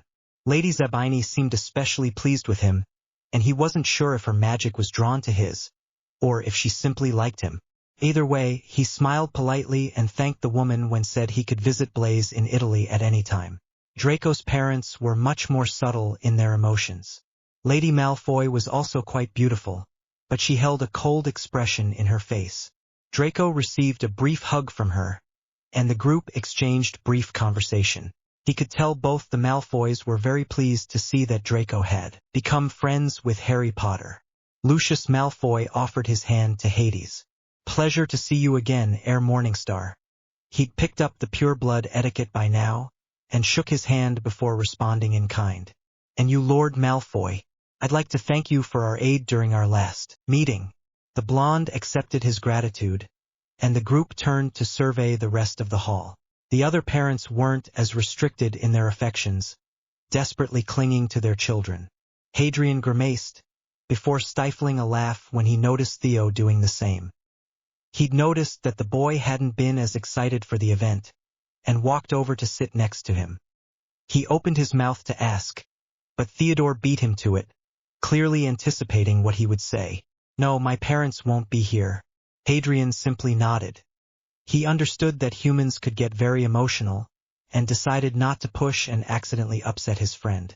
Theo looked at him for a moment before smiling gratefully. "I don't suppose your father will be attending?" Before Hadrian could answer, the attention of the entire hall was drawn to the doors, as a very tall, intimidating and handsome man walked through. He had long curly black hair, pale skin, and harsh slate eyes, dressed in a form-fitting black suit with a very expensive-looking red cloak. He held a solid black walking cane, with a pentagram of some strange stone. Hushed voices spread as everyone wondered who this man, who seemed so powerful, could be. Their ruminating was interrupted by a gleeful child's voice. "Father."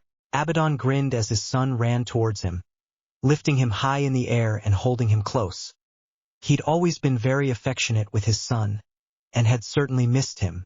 Lucifer had come to find him moping in his rooms about not spending this Halloween with Hadrian. When he'd seen the invitation to the Halloween ball, there was no way he wouldn't attend.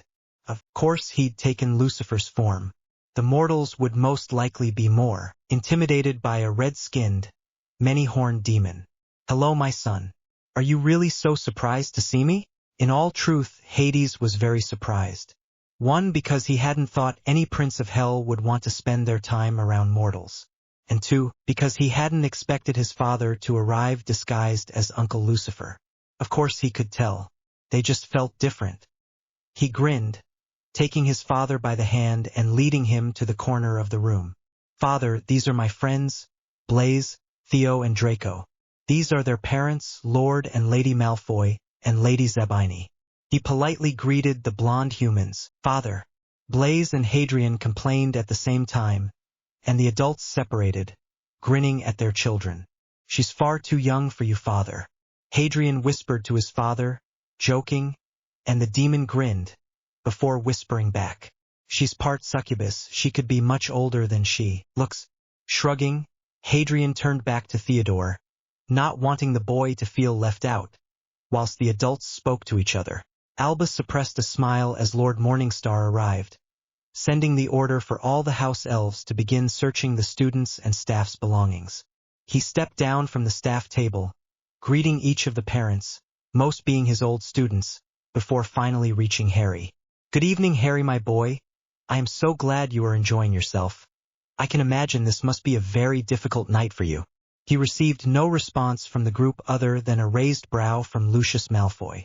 Frustrated, he moved his attention to the extremely tall wizard that he recognized as Harry's kidnapper. "Lord Morningstar, a pleasure to meet you at last. We've been attempting to contact you for some time now." Hadrian subtly shifted to one side, herding his friends and their parents with him, who seemed rather confused. It was impossible to tell, but his dad was pissed. First, the bastard had deliberately used Hades' old name, and then thinking of him as kidnapping Hadrian. Well, Dumbledore was kind of screwed. His dad wasn't one for fighting, that was more his Uncle Satan's thing, but would definitely kill the man right here if he wanted. As it was, his father much preferred a more slow and personal torture. Disappointments. Dumbledore was furious. He hadn't gotten a single thing from Morningstar, and the elves hadn't found the mirror or the stone. Where could it be? It had to be someone in the school. The wards hadn't detected anything leaving. He frowned, sitting heavily in his chair, and looking around the office he'd inhabited for so long. He couldn't let anyone get their hands on the stone. Nicholas was already wanting it back, and he had no idea how to tell him he no longer had it. How had this year gone so wrong? Quirrell frowned, staring down, unseeing at his desk. His master was angry. He could feel it always at the back of his mind, a burning icy coldness. Dumbledore didn't know where the stone had gone, and they hadn't taken it. That meant another was involved in the issue. Severus certainly had no idea of such plans, and all they could think of was the dark creature they had encountered in the forest. His lord had never seen anything like it. He wondered perhaps if this thing had taken the stone for itself, and insisted they must visit the forbidden forest again.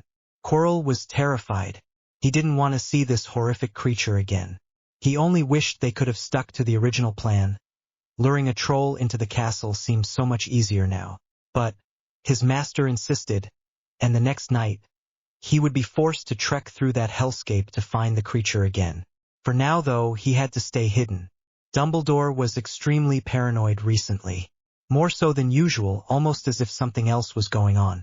Hades soaked in the moonlight, breathing the fresh night air as he walked through the darkened halls of Hogwarts. He decided that tonight, he'd take the opportunity to explore the library. Specifically, the section that Pusey had explained was heavily restricted. No one was around, and he simply strode through, rolling his eyes at how easy it was to enter. They hadn't even used a ward, it was just a goddamn rope. As he walked through the rows and rows of ancient books, they began to shake and groan. Evidently these weren't your average tomes. He looked around hesitantly before releasing his aura, the shelves immediately falling still at his presence. The next few hours were spent scanning through dusty covers, looking for something to pique his attention. Before he could find anything vaguely interesting, however, a noise echoed from the distance, and he quickly melted in the shadows, waiting for the other intruder. Somehow, he wasn't surprised when Coral walked around the corner. His professor, and whoever else was possessing him, always seemed to be in the darker areas of the school grounds.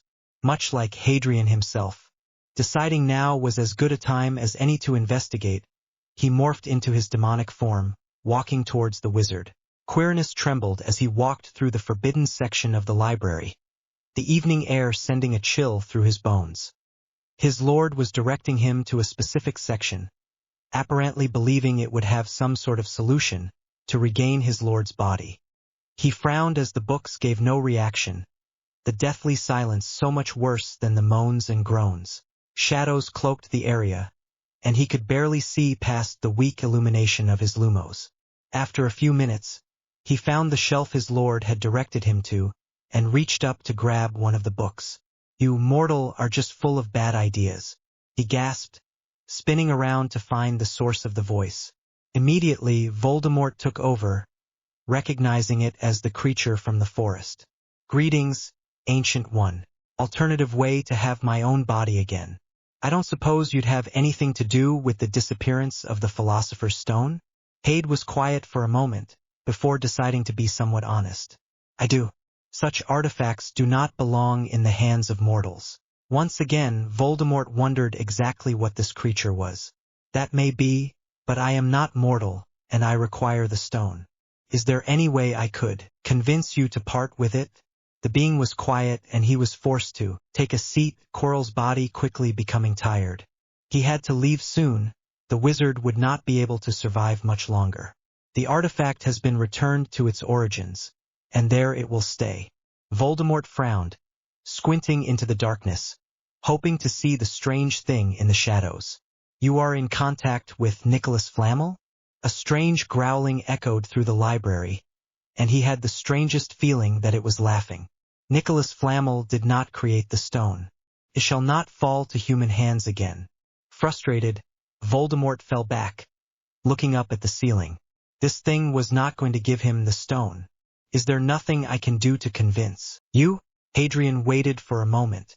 He had no reason to help this wizard, but the demonic part of him was thrilled. This man spelled trouble, and Hade wanted to join in. "I cannot give you the stone.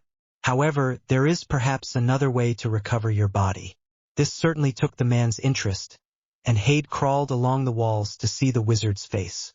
He didn't even flinch at the movement in the shadows, causing him to grin. "I know a ritual can create a suitable host for a soul or spirit. For something in return, of course." The wizard nodded, watching him in the shadows with Coral's eyes. "What exactly do you have in mind?"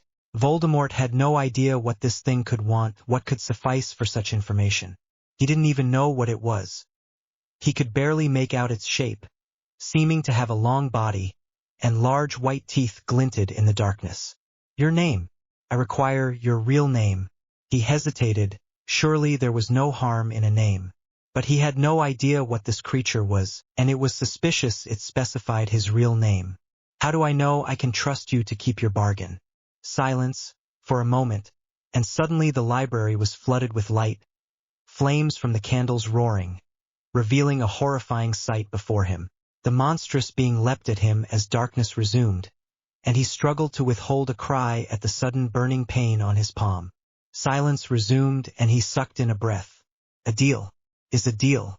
The words were hissed in his ear, and he shivered at the feeling. He recast the lumos, and saw hit red injury dripping from Coral's hand, where a symbol had been cut into the skin. He wasn't sure what possessed him to respond, to speak, Thomas Marvolo Riddle. Albus woke with a start, gasping for breath, sweat dripping from his face. With shaking hands, he wiped his forehead, before lighting a candle and looking around the room. It wasn't real. That had been so very long ago. Albus. He jerked, falling off of the bed, and crawling away until his back hit the wall. Albus. Why did you leave me? How could you betray me, my love? The sorrowful words squeezed through his ears and into his head. You're not here, Gellert, you're not real. Those familiar eyes stared into his own, before turning into a scowl. I'll always be with you, Albus. Always. Crying out, he stood and ran to the door, pulling it open and running directly into Minerva. Albus. He stopped, ignoring the head of house as he wildly glanced around the room. No one was there.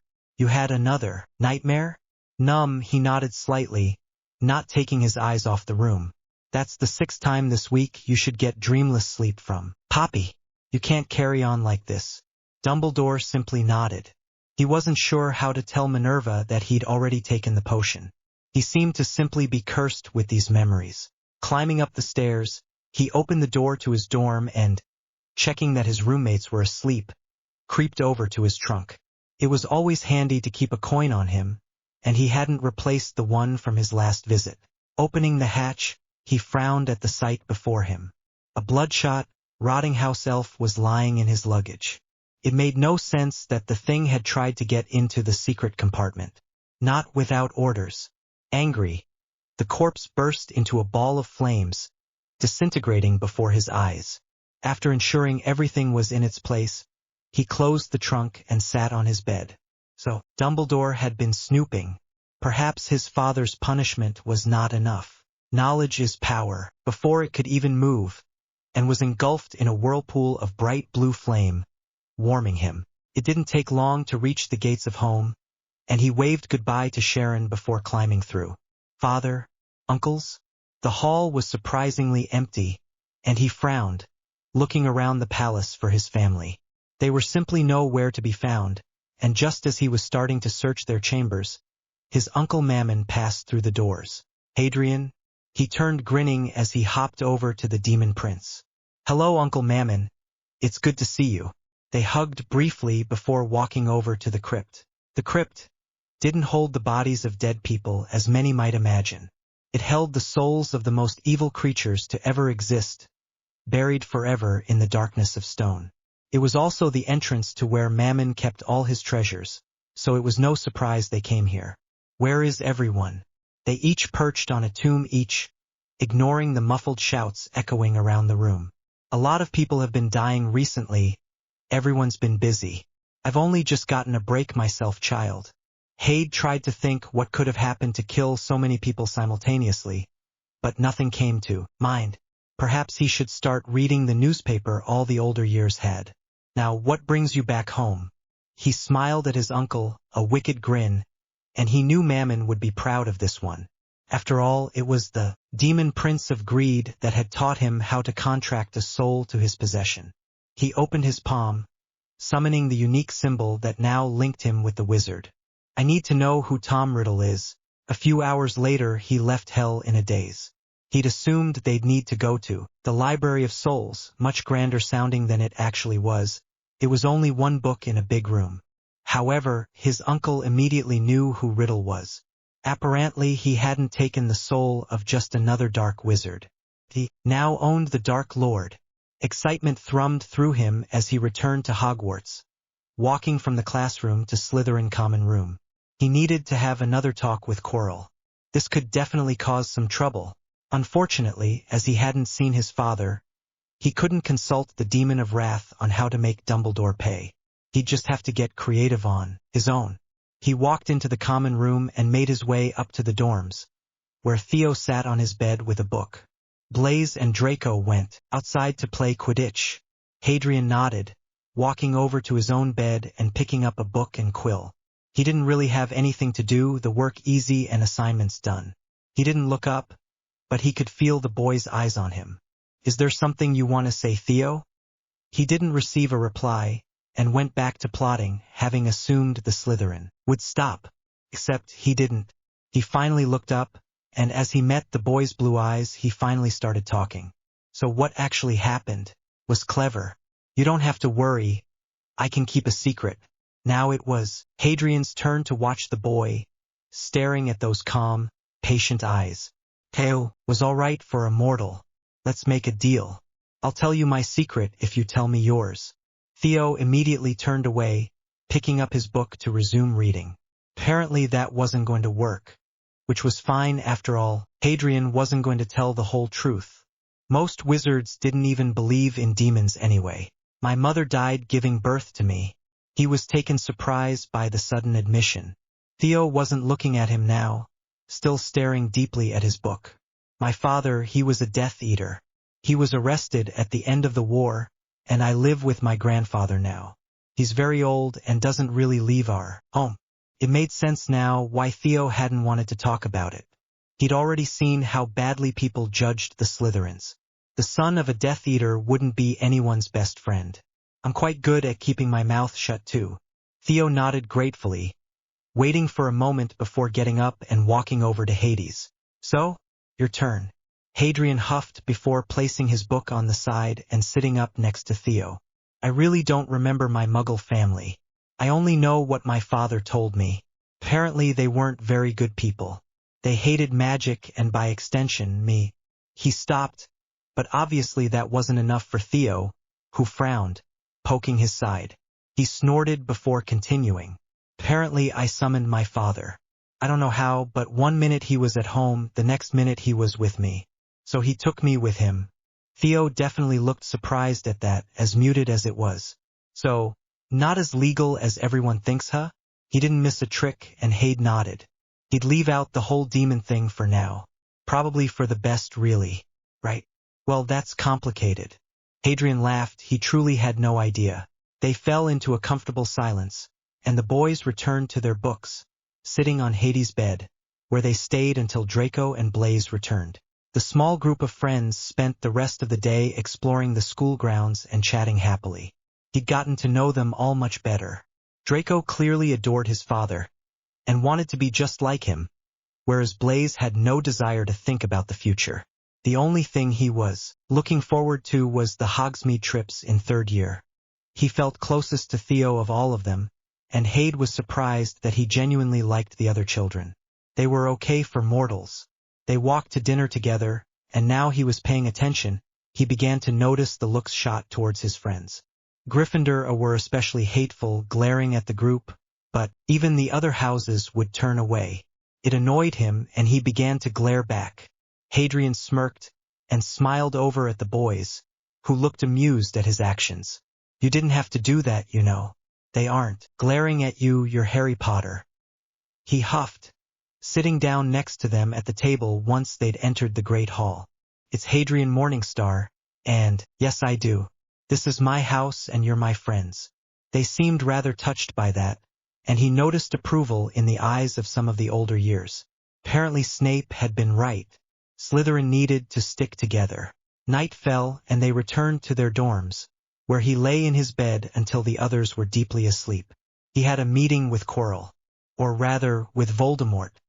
He stood in the darkened halls for a moment, before realizing walking through each and every hall in the castle would be a waste of time.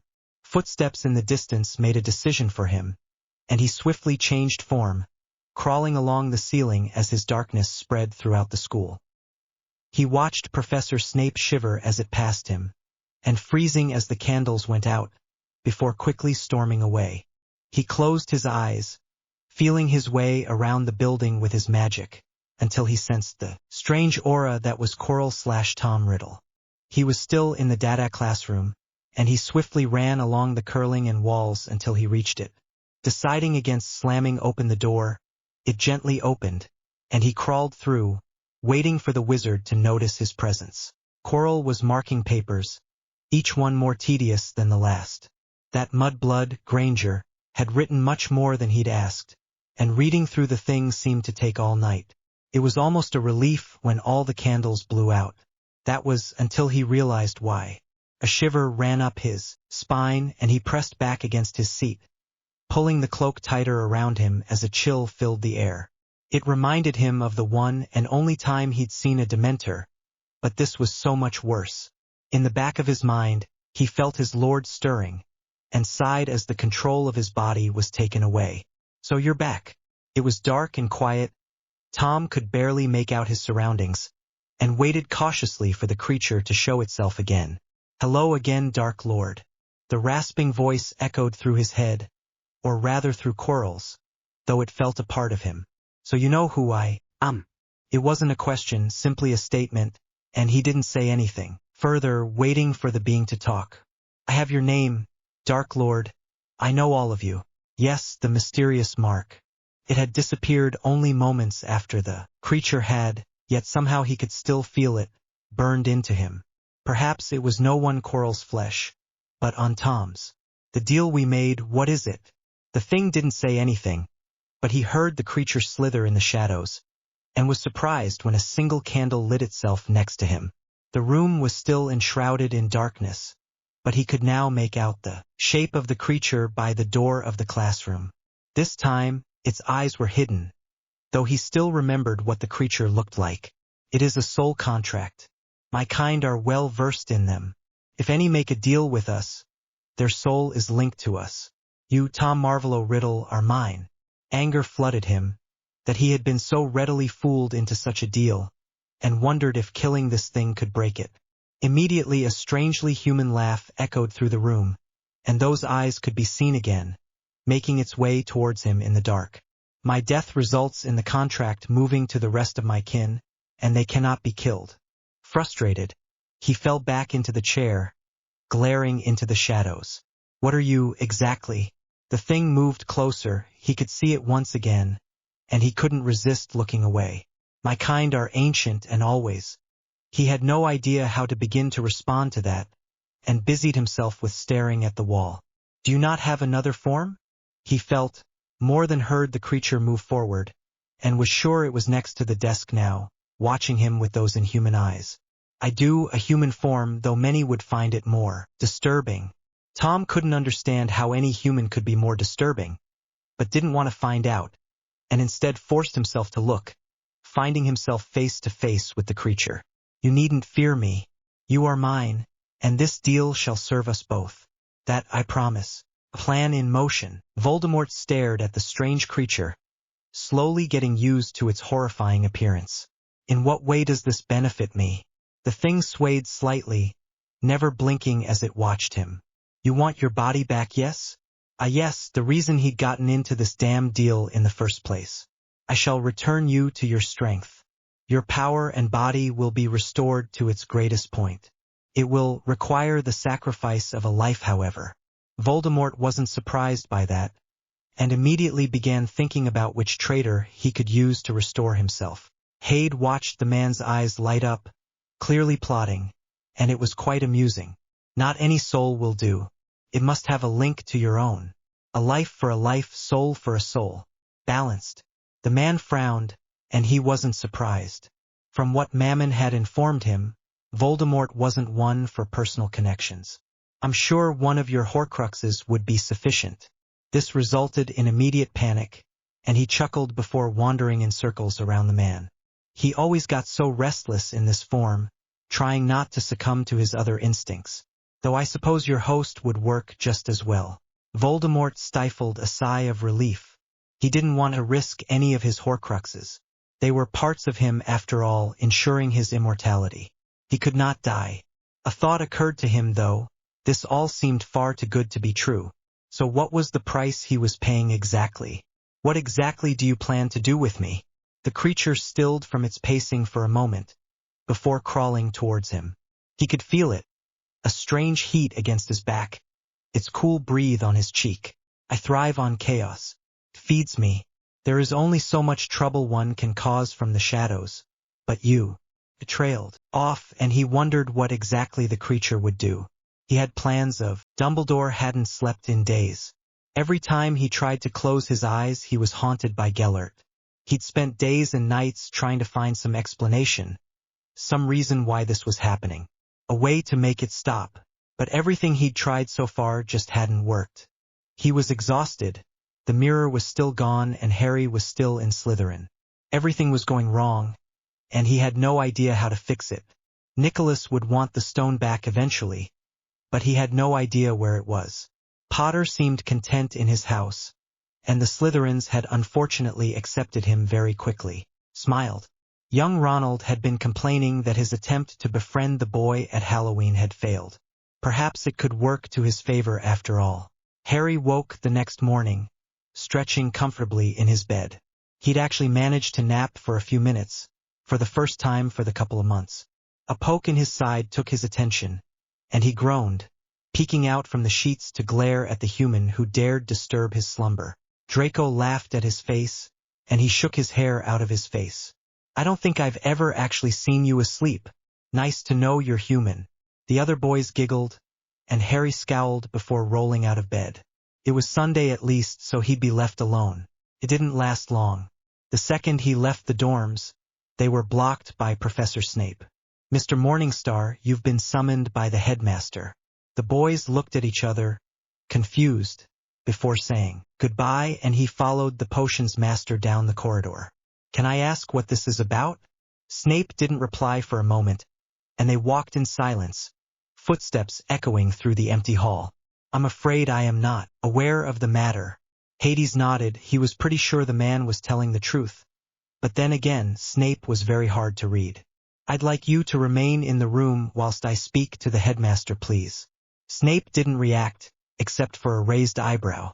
Severus had already been suspicious of the boy, and the child's behavior towards Albus didn't help. You don't seem to trust the headmaster much? The boy scoffed, rolling his eyes, and Severus frowned. The man left me with muggles and then lost me. I don't understand why anyone trusts him. He couldn't argue with that. Many people's faith in Dumbledore had been affected when Harry Potter disappeared. So, will you stay? Severus couldn't help but soften at that. He had swore to protect the boy, and he'd promised Remus he'd watch Harry for him. Albus hadn't allowed him to visit, and the old wolf was furious. Very well. Albus sat up at the knock at his door, telling Harry to enter. Both the child and Severus took his seat, and he frowned. Thank you, Severus. The dismissal was clear, but the potions master did not leave. Mr. Morningstar has requested that I remain for this discussion. He looked over at the boy, who was once again ignoring them in favor for looking around the room. And why is that? Severus looked over at Harry, and Dumbledore waited for the boy to speak. He had the power here, not this child. It's my right to have my head of house present during any meetings with the headmaster. Ensure anything you have to say to me, Professor Snape should also know. He hid his scowl at that, unsure how Severus would react, but had no reason to tell the man to leave. Very well, Harry. The boy frowned, as did Snape, but he ignored it. He would always be Harry Potter. I heard recently that you were unaware of your history, specifically concerning Halloween last month. Hade was confused at what Dumbledore was planning, but leant back in his seat and nodded. He wanted to see where the man was going with this. I wish to offer my condolences, and to answer any questions you surely have. I knew both your parents for a long time. So that's where it was going. He was trying to use his mortal family to gain favor. I appreciate the offer, sir, but I know everything I need to. Both adults simply watched him for a moment, and he didn't quite understand the pity in their eyes. What exactly do you know, Harry? He rolled his eyes as the idiot called him the wrong name again, but decided now would be a good time to mess with him. Wizarding Britain had a war. Lily and James Potter were part of it. The Dark Lord was trying to take over and they opposed him, so he went to their house and killed them. I'm assuming a spell backfired and he died before he could kill me. Then you sent me to Muggles and I eventually came to live with my father. Albus was immensely worried. Not only did the boy seem completely uncaring about his parents' death, he also had used the Dark Lord. Clearly the Slytherins were having a larger influence than he'd first thought. Voldemort was insane. He wanted to purge the world into darkness, and your parents were incredibly brave to fight against him. I'm sure you're very proud of them. He waited for the small sad smile, that way into the boy's head. It didn't come, and he was shocked at the boy's answer. They died. They couldn't have been very good wizards. And I never knew them. Why would I be proud of strangers? He didn't know how to answer that. If the boy had truly cut off all connections to his past, what else could Albus use to control him? Nodded, and he left, Professor Snape swiftly following. He could tell the man had something to say, and waited. You truly do not care about your parents?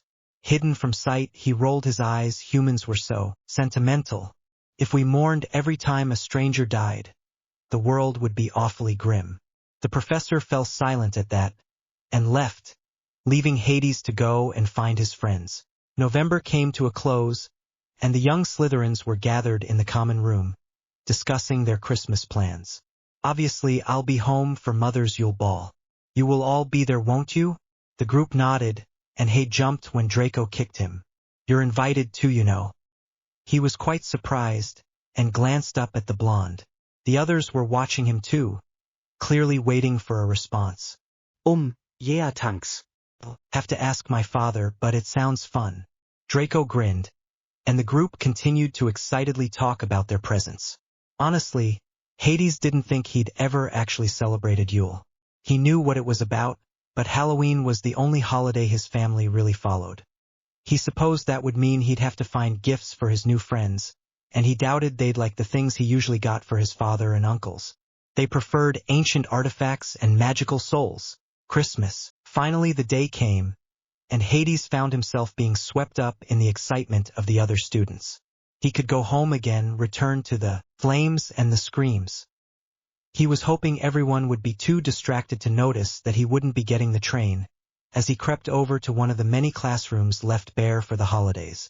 It took him a second to realize he'd need a creature to leave, and was about to summon a house elf when a small rat scrambled over to him.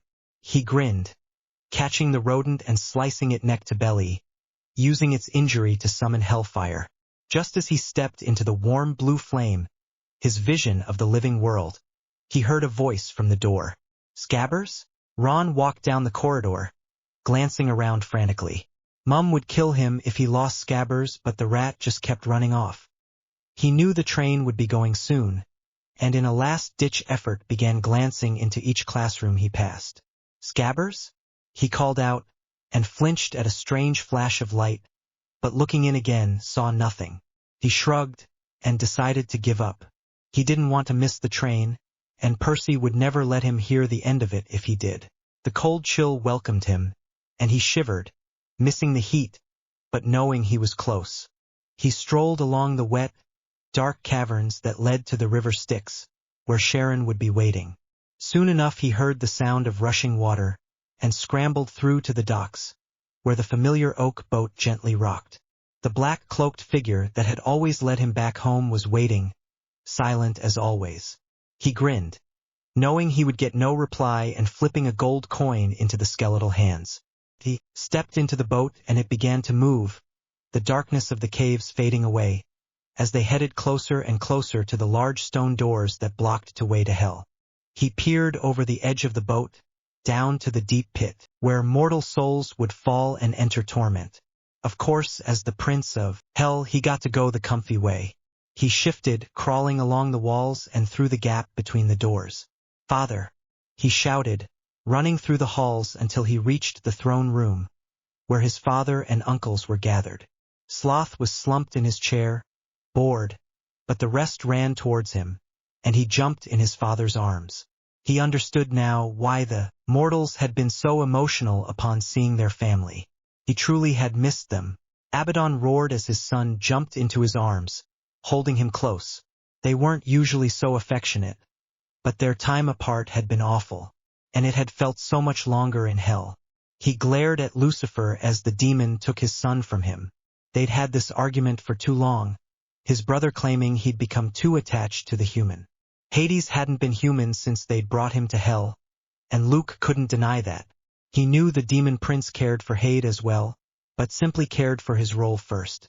His other brothers finally finished greeting his son, mostly by trying to seriously hurt him in some way before he ran back, looking at the two demons through narrowed eyes. "Have you guys been fighting again?" Hades always noticed everything, and it was inconvenient at time. "No/yes." They answered at the same time, glaring at each other, but Hades just rolled his eyes. They were always arguing. It was what you could expect from demons. But he hated it when they argued about him. Hades knew his father and his uncles loved him, but he also knew Lucifer was keeping something from him. Normally he wouldn't care, but the last time he'd been sent to the mortal world. Surely it couldn't get any worse than that? His homecoming wasn't too exciting, at least not compared to how his friends had described. Well, apart from Theo. He couldn't help but think of his friend as his family walked away, returning to their work, and he returned to his room. It hadn't changed, the darkened room looking out across the vast landscape of hell. In between the towering stacks of rocks that those of Sloth had been forced to build, the roaring flames and agonized screams rose up, weaving in and out of every crevice. It was strange, but he didn't feel so at home now. It seemed so boring. He never thought that would be the word he used, but it was true. He was bored already. He didn't spend much time there before walking out. Hopefully they would all be too busy to notice if a few things went missing. He needed presents for his friends after all. A quick check showed that all his uncles were in the lower level of hell, the one he wasn't allowed in, and whilst he was curious, it was a brilliant opportunity to go sneaking.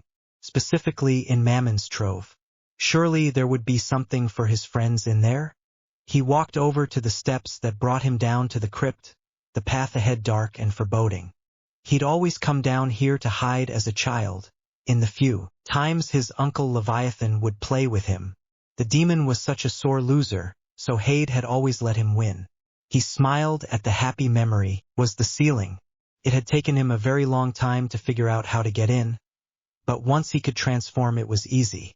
Crawling along the walls, he kept through the watery depths, reaching the other side where a vast cavern held millions of years of artifacts. Most was full jewelry, and swords belonging to different mortals, but some were more interesting. There was a rose that cursed anyone if touched. He knew his uncle Satan had used that a few times on some humans. Excalibur was held aloft by the stone statue of the first human petrified by Medusa, whose head was tested comfortably next to the Minotaur's in a large chest. This is where he looked first, hoping to find something his friends would appreciate. They were all great treasures, but mortal children seemed to have very different interests from adults. A small while later he walked back into his room with a smile on his face, could also be rather useful. Blaze had been the most difficult to look for, but he'd finally found something. It was a necklace. Well, it was a strip of leather really with a dragon's fang attached.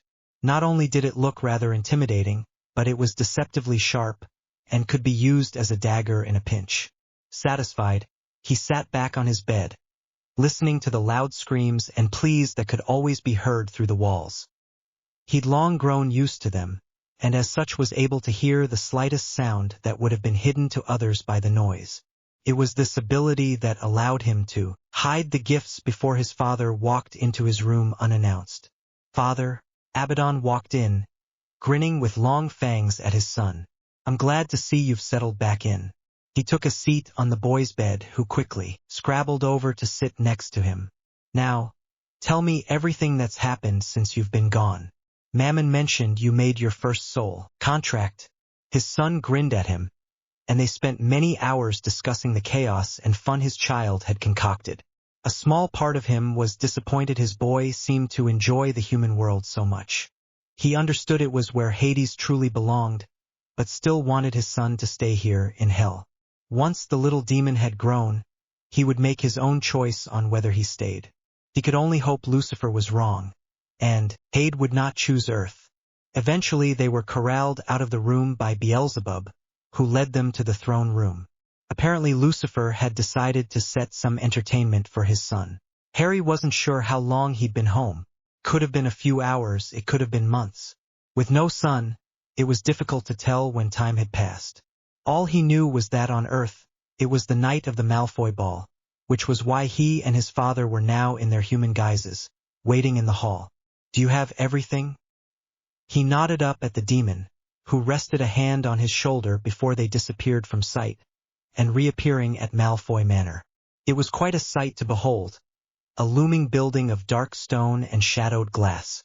His father didn't seem so impressed as they walked along the path that led to the manor.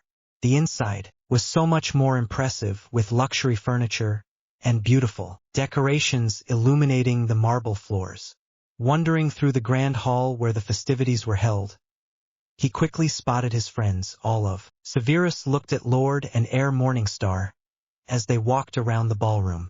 Lucius had insisted he attend, and had somehow persuaded him to do so. He'd been rather content to stay in the corner, ignoring everyone when the strange duo appeared. He wasn't sure what it was, but seeing Hadrian still unsettled him, and Lord Morningstar more so. There was something wrong about them. A strange aura that he could only liken to the strange darkness that had been swarming the halls of Hogwarts at night. He didn't believe that Harry could have been responsible, but now doubt flooded his mind. Perhaps becoming a Morningstar had truly changed the child. He certainly didn't seem like Potter's son, nor Lily's. His eye was caught by the strange symbol pinned to their chests. He had never seen it before, and decided he could perhaps gain Lupin's help in research. The wolf had been writing to him often, rather frantic in his worry for the child. He knew Remus wanted to see Harry, but wasn't sure if there was truly any of the original child left. Whoever this was, it certainly wasn't Harry Potter. Voldemort stood in the graveyard of Riddle Manor, glaring down at his father's grave. That filthy muggle had cursed him to be forever impure, and he despised even being here. But the creature had insisted, so here he was. It wasn't a moment too soon, Quirrell barely being able to stand now. The body hadn't lasted long, and would soon die if Voldemort did not leave. Unluckily for Quirrell, the beast arrived. Are you prepared, Dark Lord, for freedom? He couldn't stop the evil grin at hearing the question, and turned to see the familiar, horrifying face of his new ally. I am. The creature nodded, staring unblinking before the first wave of pain ran through Quirrell's body. It was so quick, he wasn't sure it had truly happened, before another came, steadier and longer. It increased each time, and he wasn't sure how long he had endured before he collapsed to the floor. He heaved deep breaths, looking down at the ground beneath him. Dark green grass wafted gently in the breeze between long tapered fingers.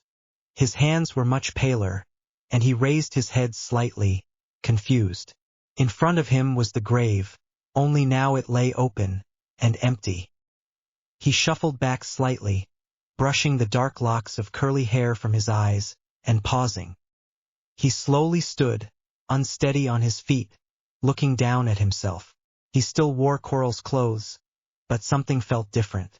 Turning to the creature, he realized it was gone, and in its place, a large floor-length mirror. What he saw in its reflection drew him to his knees, and for the first time in years he cried. Crystal liquid fell from young, bright blue eyes, his slender hands running through thick black hair. High, defined cheekbones met a sharp jaw and defined nose, in what many had once called handsome. He had aged some, he was so much taller now, few lines of age around his eyes. But it was truly him. Not just a body of his own, but his body. Tom Riddle had returned. Chaos at last. Suitable replacement is found. Professor Snape, with the aid of several older students, will be covering defense against the dark arts. A murder echoed through the hall as Dumbledore resumed his seat, and Hades turned back to his friends. Father didn't mention anything. I wonder why Professor Quirrell left? He appeared as confused as the other students, but in the back of his head wondered what Voldemort was doing right now. He could swear the ceiling was moving. Of course it wasn't. He'd just been staring for so long that his eyes could barely focus. But Tom still couldn't believe it. He was really back, he had his body. The first few hours he'd simply sat in front of the mirror that creature had left, staring. It was far too long before he realized that he felt. He felt cold, and tired and hungry. It wasn't long before he made his way to Riddle Manor, hidden away in its dusty rooms. He sighed, before getting up from the bed and walking downstairs to the study. The demon had played its part, and he was sure if he didn't play his, it wouldn't end well. With a flick of his wrist, the one would listen to him as things were. A war was the only way, but he worried the creature wanted more than just war. Tom had a goal. He wanted freedom and power.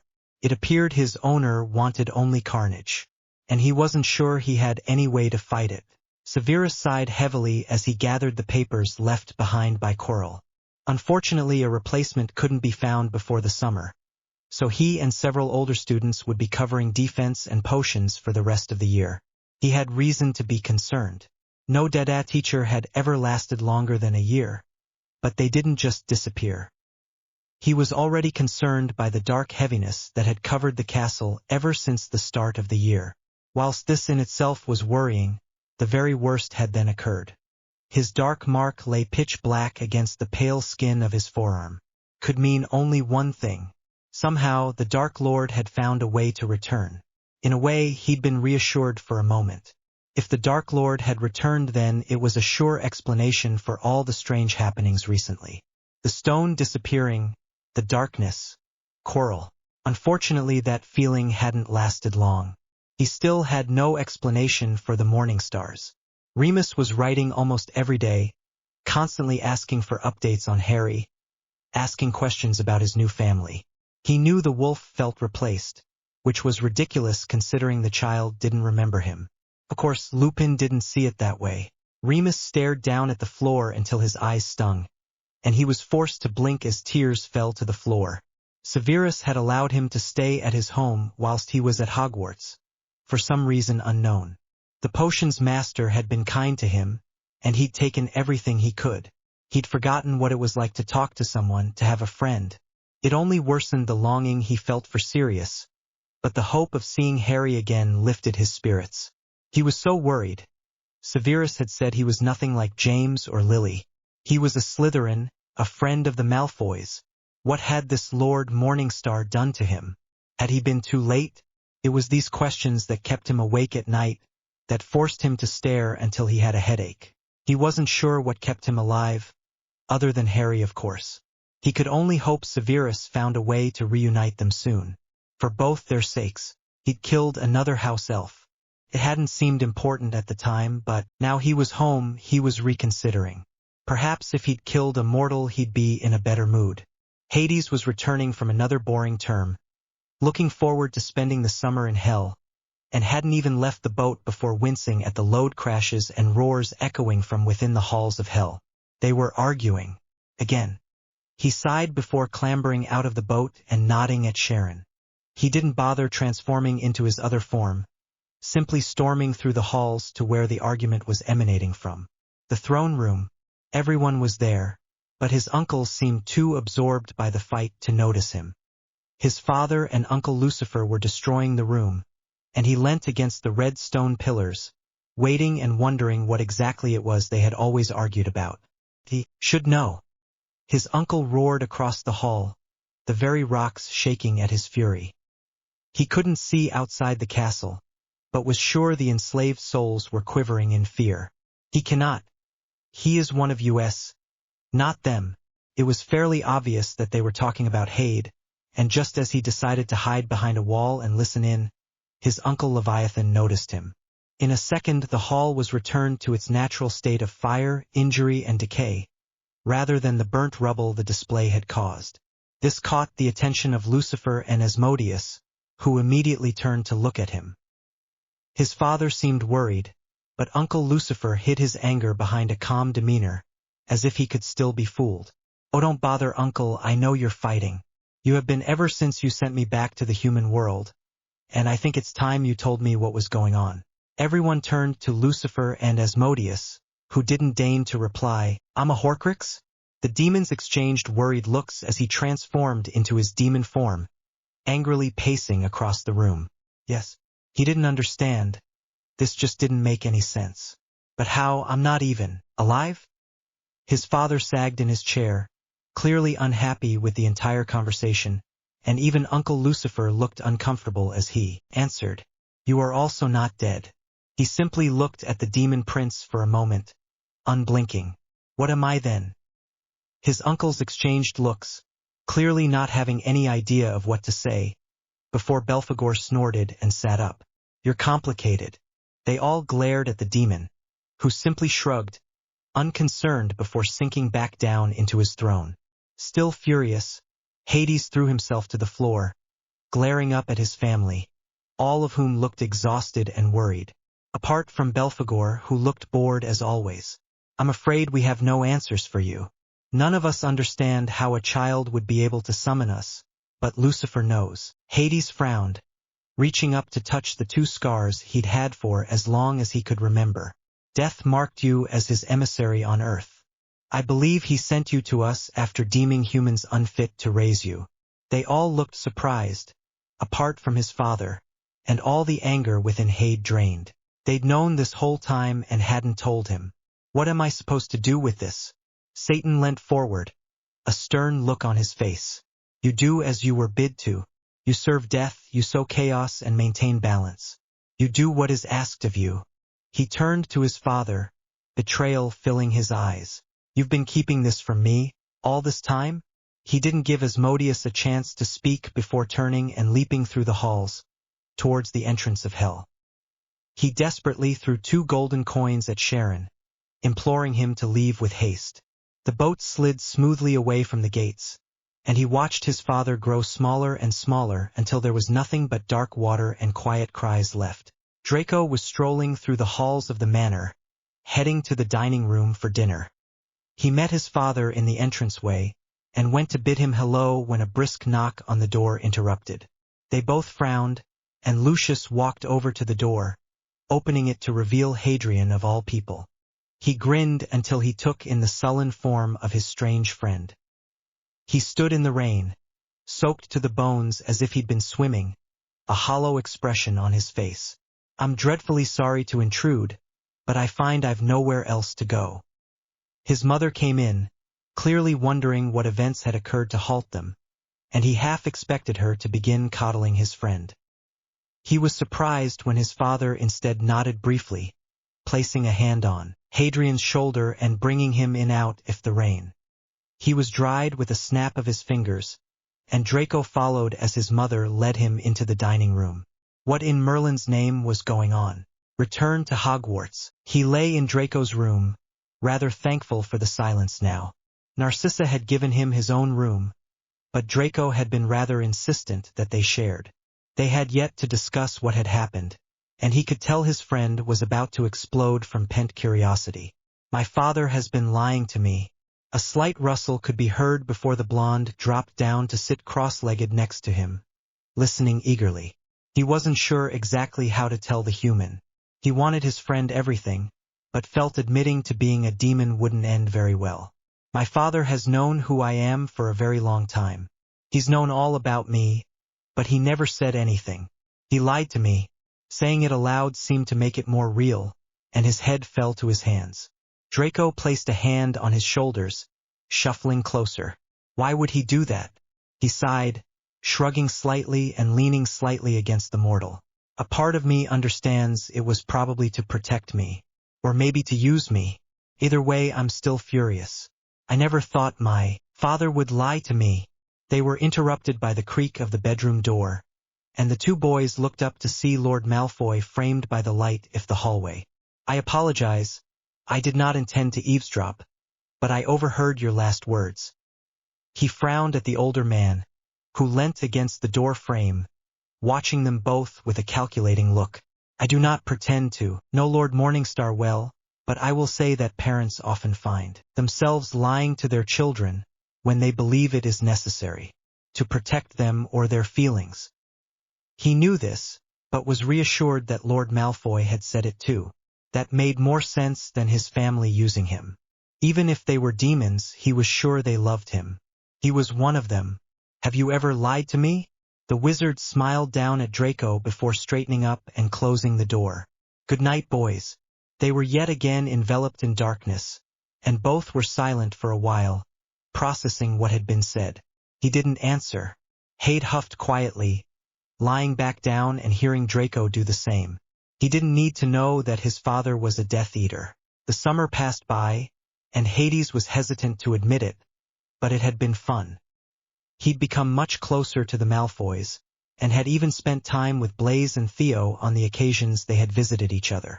Whilst they had not gone to Theo, the boy had attended both Malfoy Manor, and the atmosphere of the Hogwarts Express was light, the children excited for their second year at Hogwarts. Unfortunately, the mood didn't last long as they entered the great hall, seeing who their dada teacher would be for the year. What is he doing here? Confused, Hadrian turned to Draco, who was glaring at the smiling blonde sat at the teacher's table. Blaise didn't look too happy either, and was nothing compared to the disgust on Theo's face. That is Gilderoy Lockhart. He's a pompous idiot that's written too many rooms inhabitants. The hall held a wide variety, but it's Lockhart's he focused on. He could immediately tell that the man was not particularly powerful, so unless he was a genius, it appeared Theo would be right. He'd have to wait and see. It didn't take long. In fact, the next day, the Slytherins and Gryffindors walked into the Dada classroom, many grimacing at the change of decoration. Dozens of large portraits smiled down at them, all depicting Lockhart. Hadrian immediately decided he disliked the man's ego, but nevertheless took his seat with his friends at the back of the class. He rolled his eyes as he heard a few girls twittering over the new professor's charms and looks. Clearly many people had been taken in by the imbecile's lies. Theo was fuming next to him, so Hades leaned over, gently nudging the boy with his shoulder. "Are you okay?" Theo released a long, slow breath. Lockhart cleared his neck loudly and silence fell across the classroom. He reached forward, picking up a student's copy of Travels with Trolls and held it up to show his own picture on the front. "Me," he said, pointing at it and winking as well. "Gilderoy Lockhart, Order of Merlin, 3rd class, honorary member of the Dark Force Defense League and 5 times winner of Witch Weekly's Most Charming Smile Award. But I don't talk about that. After all, I didn't get rid of the Brandon Banshee by smiling at her." He paused, evidently waiting for laughter, but received only a few smitten smiles from students at the front. The silence was awkward and long. "I see you've all bought a complete set of my books. Well done. I thought we'd start today with a little quiz. Nothing to worry about, just to check how well you've read them, how much you've taken in." Papers were passed out, and everyone in the class set to work, scribbling furiously. Well, not quite everyone. What is Gilderoy Lockhart's favorite color?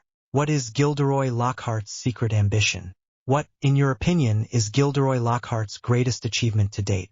Hadrian scanned over the rest of the page, each of the questions following the same field. He scowled, looking over to see his friends looking equally disgusted. Other in the class, mostly Ravenclaws and a few Hufflepuffs, were rather reluctant to write, but one Gryffindor girl in particular was answering as though her life depended on it.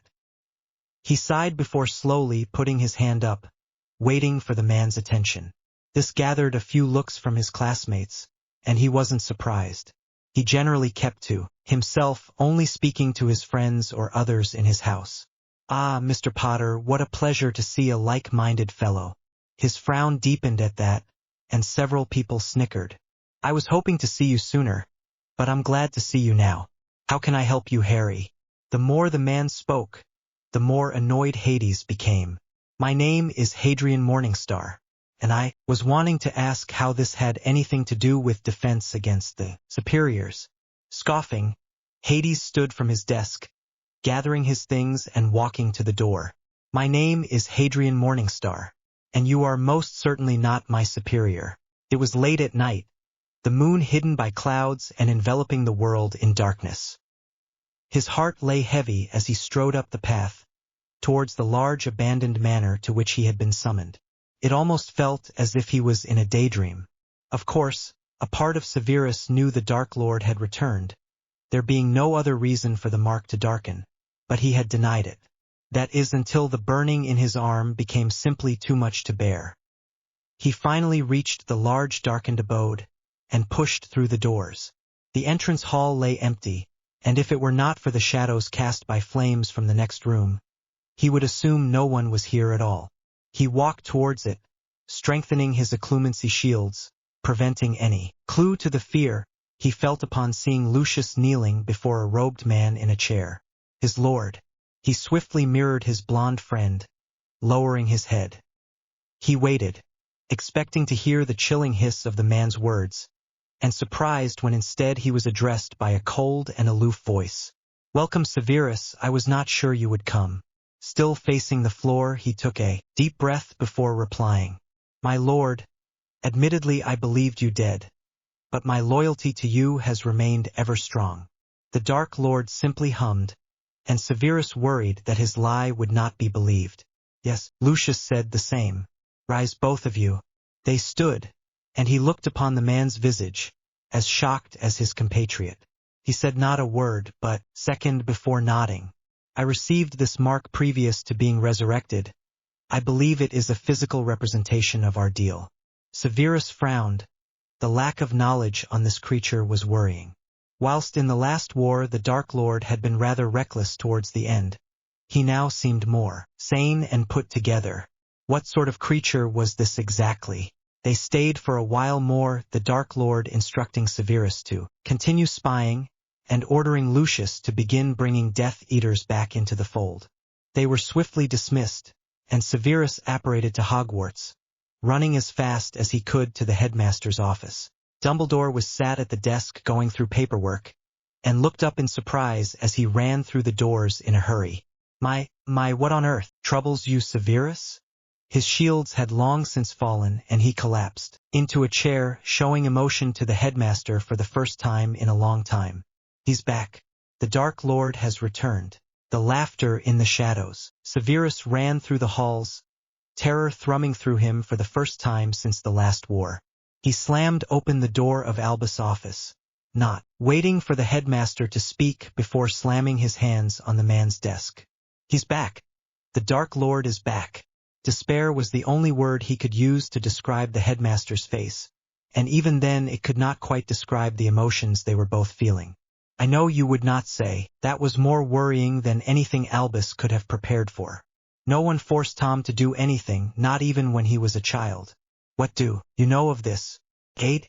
Never before had Albus seen the potions master in quill before etching the mark down.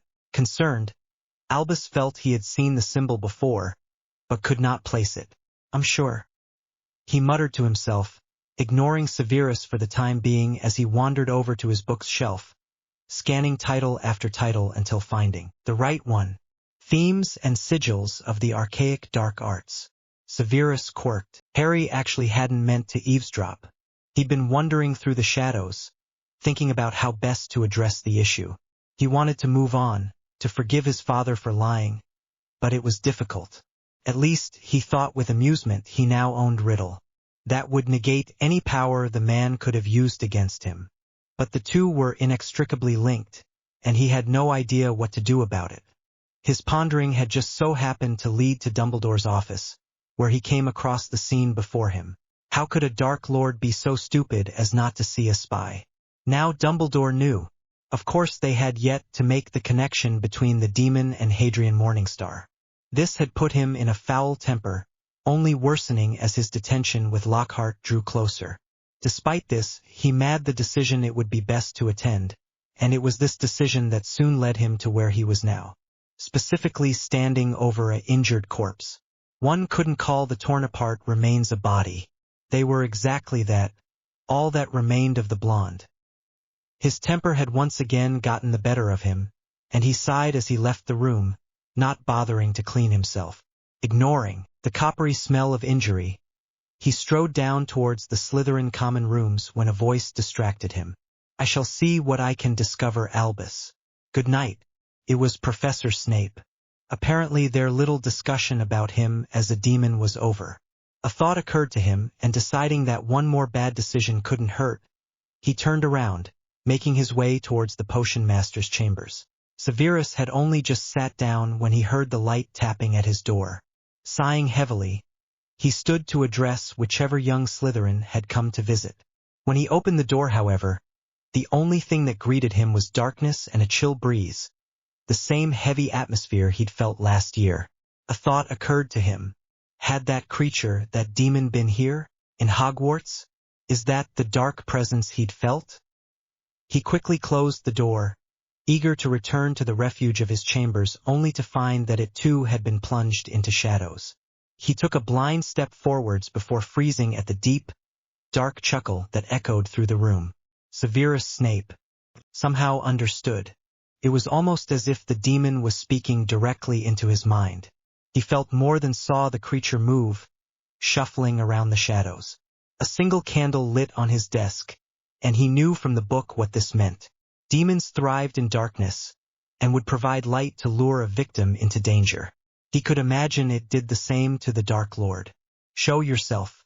He silently cursed when his voice shook, not as strong as he'd wanted it to be. It laughed again, sending a shiver through his spine. I'm not so sure you'd like that, Severus. It drew his name out, almost as if testing it out, and he tightened his fists to stop from shaking. What do you want with me? He didn't laugh. This time it growled, a low, deep, reverberating sound that vibrated through his very bones. Someone can't keep a secret. Terror filled him. This thing had made a deal with the Dark Lord and had now discovered that Severus was a spy. You're going to kill me. A sudden shove caused him to fall into the light, and he grabbed onto his chair to support himself. His legs were shaking, and simply sat, staring out desperately into the dark. The candle illuminated only his desk, revealing not a single distinct feature of the demon. The vague shape sat in the corner of the room, and he could feel its eyes watching him. But I have a better idea. A deal. Severus sighed, and if he wasn't so scared he would have succumbed to his exhaustion and lay his head in his hands. So many deals, so many oaths and masters and lies. I can offer you more, Master of Potions. I can offer your freedom. He let out a bitter, sharp laugh, which was echoed by the demon as it scuttled forward. It sounded exactly as his own, and his terror was renewed as he was reminded that this thing was not human. I have the power to free you of your promises and oaths. Their magic will no longer affect you. Severus knew better than to deal with this creature, and would choose death before giving it his broken and bitter soul, at giving away the chance to see Lily again. But he spoke anyway, still hoping he could find some way out of this. And what would you want in return? It let out a pleased sound, almost like the purr of a cat. Loyalty. Loyalty only to me.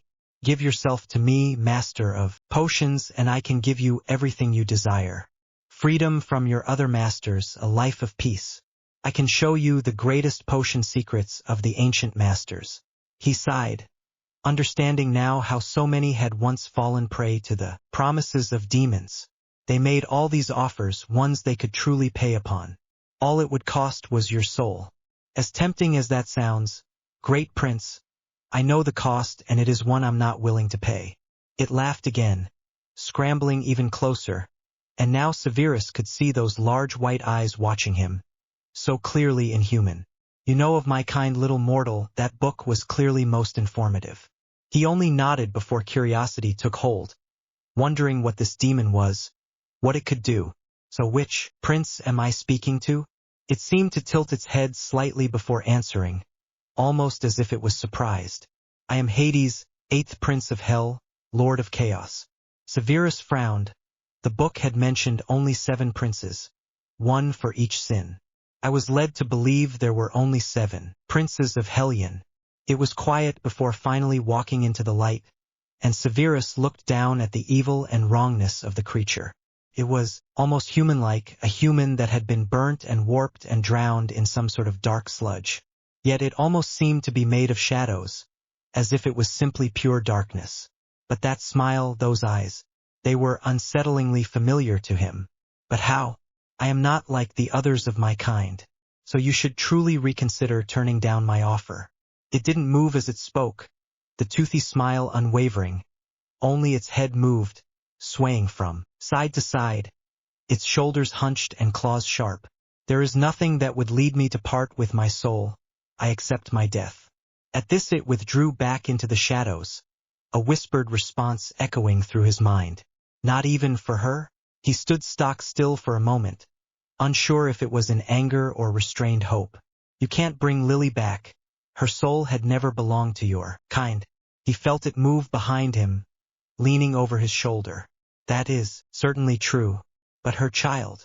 Panic flooded him at the thought of Harry being hurt, the boy he had sworn to protect. You can't have him, he shouted, angry. But the creature seemed extremely amused, laughing louder than before. Oh, but he is already ours. Several thoughts raced through his mind. The darkness he felt on the boy, how the tracking spell had not worked, his claimed death. Morningstar, what did you do to him? It sounded different this time, and he realized the voice was no longer in his mind. It was speaking English. Me? I've done nothing. After all, it drew closer, in front of him now, and Severus drew back against the wall. It stepped out of the shadows, and Severus looked on in horror at the face before him. Why would I harm myself, said Harry. A deal's a deal. Severus was shocked. He had nothing to say, nothing to suppress his surprise and fear at what he had discovered. It was very amusing, but Harry decided to play nice, relighting the room and taking a seat. He waited, forgotten about all of that. No, Uncle Lucifer has more dealings on earth, so we used his name. My father is Asmodeus, demon lord of lust. My uncles are Satan of wrath, Belphegor of sloth, Lucifer of pride, Mammon of greed, Beelzebub of gluttony, and Leviathan of envy. My family is the 7 princes of Hellion, which has been my home since that day. I was adopted by them as another prince, one of chaos. Severus finally gave in to the urge to drop his head in his hands, a loud thud reverberating through his head. He had no choice in this. He'd promised both Remus and Albus to stay at Harry's side, and he'd promised to serve the Dark Lord, who now belonged to the boy. If he did not agree, he would lose his magic, a fate worse than death. So how would this deal work? He looked up to see the smug smile on Harry, on Hades' face. He reached out a hand, and Severus winced at the burning sensation on his hand. Not needing to look down to know, he now shared a mark with the Dark Lord, that his soul now belonged to a demon, to Harry Potter. He'd kept his promises. He could only hope he could be forgiven for this, and that Remus would never discover just how far gone the child was. The next morning Hadrian walked into the hall with a smile on his face. He now owned 2 very powerful wizards, and was proud of his little collection. Of course, that was nothing compared to those his father and uncles owned. He tried not to think about them, as of yet unsure how to approach the situation, and took a seat beside Theo, who watched him curiously. I wouldn't have thought you'd be so happy? Confused, Hades tilted his head, looking over at him, but Draco interrupted before he could ask. So how was detention with Lockhart last night? He froze for a second as he remembered what he's done to the teacher before recovering. It was really boring. He just made me help him sign a bunch of fan mail. I got back pretty late, just glad it's over. The other Slytherins nodded sympathetically, although Theo still seemed rather suspicious. Not a moment later, Professor McGonagall ran through the hall, catching the attention of the students. Normally so composed and stern, the Transfiguration teacher looked worried and flustered. Everyone watched as she ran up to the headmaster, whispering into his ear, before he too began to run from the hall. Even the teachers looked surprised, except for Severus, of course, who simply watched Harry accusingly. It wasn't much longer before the death of Gilderoy Lockhart was announced, and the children were sent to their dormitories as horrors flooded into the grounds. All the while, Theo's eyes never wavered from him. He knew what Hades had done. The second he was alone, Theo rounded on him, dragging him up to their rooms as the other students chattered restlessly. Did you kill him? Harry looked at him with a confused expression, almost as if he was struggling to comprehend the question. What? Theo frowned, quite clearly annoyed as he sat on the bed, arms crossed. Hadrian, don't try lying to me. After watching the mortal with a blank expression for a moment, he sat on his own bed, prepared to attack if necessary. If I did? He blinked, apparently not expecting Hades to admit to it that quickly. He sighed before answering. I suppose if you had, I'd want to thank you. He snorted. Theo was certainly not what he'd expected from a human. Why did you hate Lockhart so much? The boy looked down at his hands, which twisted into the emerald sheets. Sighing, he finally spoke. I don't remember much of my father, but my grandfather always said he had no patience for fools. I remember once, he came home and threw a book to the floor before turning to me. He said, fools will always be remembered as fools. Genius can be forgotten but legendary. It's the only memory I have of him, and then, people like Lockhart get to stride around, famous whilst my father rots in Azkaban. He was practically shouting by the end of it, and Hadrian was almost sorry he asked, but was amused nevertheless. Well, I suppose it's a good thing he's dead now, isn't it? Grinning sheepishly, it was clear that Theo agreed. Dumbledore was worried. None of this made sense. They'd found Lockhart lying on the floor of the Dada classroom, injury and body parts strung up everywhere. There was little left of his body intact, but the bloodied, skinned head had been pulled into a wide, horrifying smile. A maniac had done this, and usually Albus would assume it was Voldemort. Considering the information he had discovered last night, however, he worried this was something much darker. Upon looking at the worry on Severus's face, he clearly agreed. A demon had entered the halls of Hogwarts, and the school was no longer safe. He immediately walked over to the shelf, hoping that book could reveal more information on the princes of Hellion. If he could discover exactly which prince it was, perhaps he would find some way to control them. Albus, Minerva was shouting, and he composed his face into weary concern before turning to face her. I apologize, Minerva. I was lost in my thoughts. She sighed before taking a seat along with the other professors. The Aurors are investigating what happened, and I've sent notice to all the parents. It's going to take a lot of persuasion to stop them from storming in and taking their children home. That was the least of Albus' concern, and he poured some calming potion in his tea before addressing the staff. I'm afraid I know what happened. Confusion crossed all their faces, except for Severus, whom looked as tired as he felt. Voldemort has returned. Took a long time for them to settle down from their panicked shouting and disbelief before he could address their issues. Severus was recently summoned by him. I believe this is what happened to the Philosopher's Stone. I shall recall the Order of the Phoenix, but for now our priority is keeping the students safe. There was no need to concern them with knowledge of the demonic involvement. After all, many simply did not believe in them. The teachers eventually nodded, still shocked by what they had discovered. He'd need to speak to Fudge to inform him of the dangers, but for now he could use this to his advantage. He had just the person to take over the Dada position. Remus didn't understand why Dumbledore had finally responded to his letters, or why he decided now would be the perfect time for Remus to not only visit Harry at Hogwarts, but to teach there. It didn't make any sense, and perhaps if this had happened sooner he would have questioned it. As it was, he hadn't heard from Severus in months, and desperation had pulled him to the very edge of his sanity. Full moons were so much more difficult than ever before, and his wolf so desperately needed its cub. He'd replied instantly, already packing to go to Hogwarts, and flood in only a day later. He'd been unpacking his things when Severus had entered, arms full of papers. Severus, what is going on? You haven't spoken to me in months. I thought we agreed that, Harry. Severus cut him off, waving his hand dismissively as he set down the stacks of tests and records. Harry is fine, you needn't worry. Remus frowned. That didn't make sense. Dumbledore had told him what happened to Lockhart. But in your last letter you said you were worried Harry had got mixed up in something bad, that he wasn't acting right. That just changed, did it? He asked incredulously, and Severus still wouldn't look at him. Potter is fine and no longer of concern. Lupin. It was more than enough for Harry to know what to do next. Chaos would reign, and it would be magnificent. No escape. He walked under the tree's canopy, its shade unnecessary on the gray, miserable day. Even the whomping willow looked deflated, bored. In any other situation, Hadrian would have found himself sitting in the common room with his friends, playing games or working.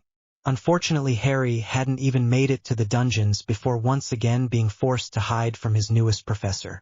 At first the werewolf had been subtle in his attempts, short conversations after class, poorly hidden glances. It hadn't taken long, however, for the Dada teacher to break down, and had practically been stalking him ever since. Luckily for Hade, it was a full moon tonight, so the man didn't dare leave the castle, giving Harry some form of solitude.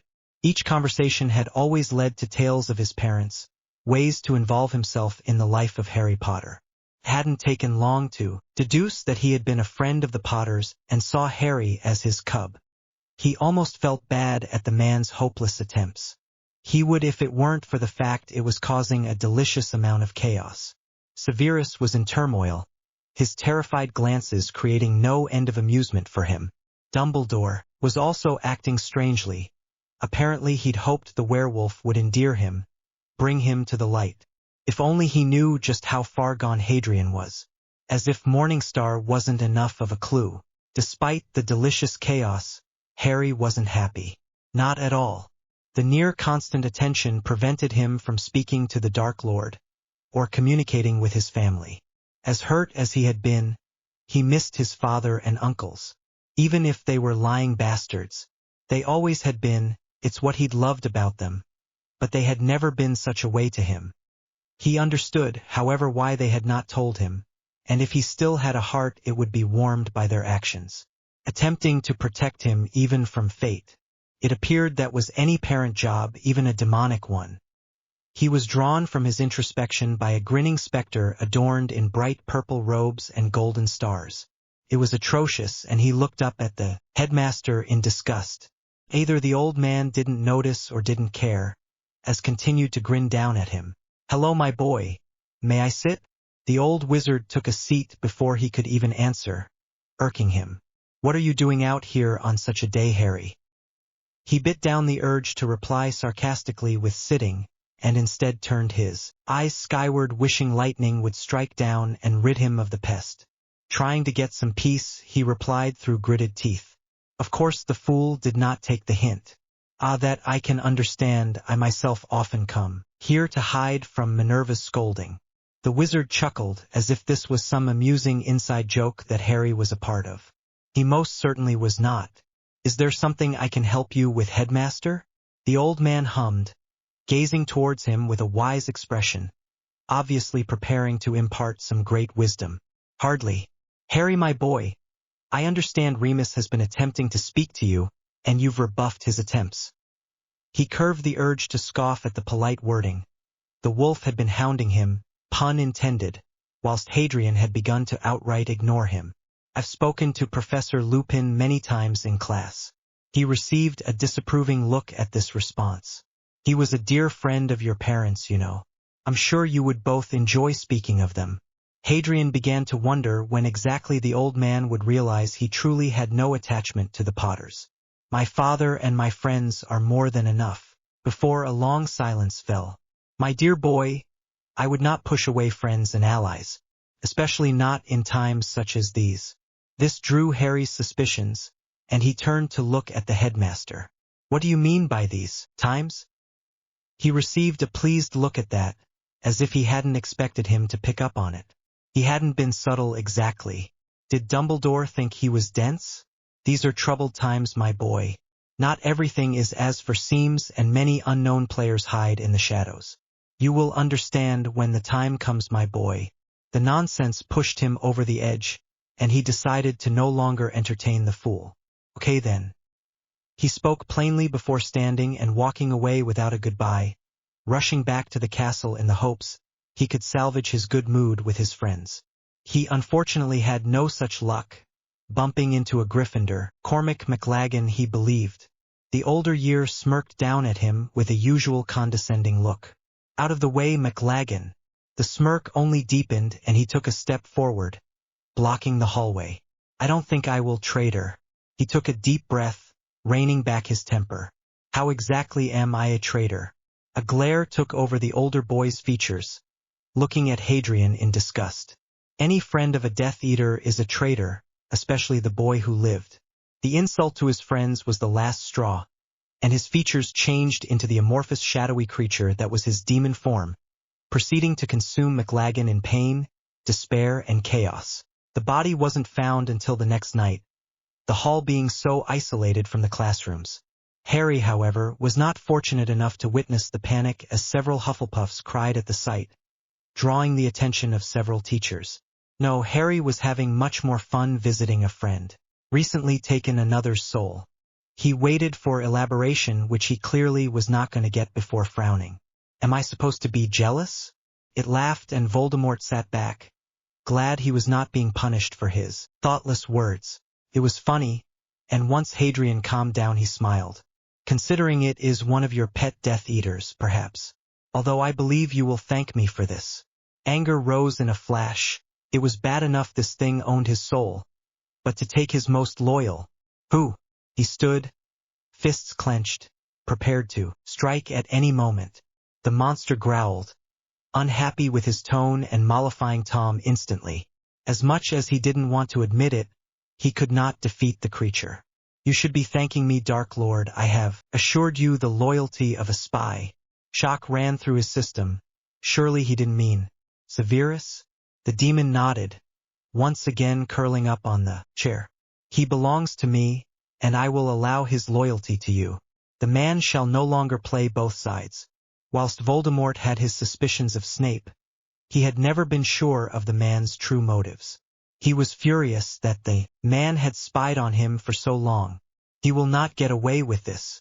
The shadowy being seemed to writhe at his words, and Tom stilled, unsure if he had upset it. You may punish the traitor, but nothing permanent.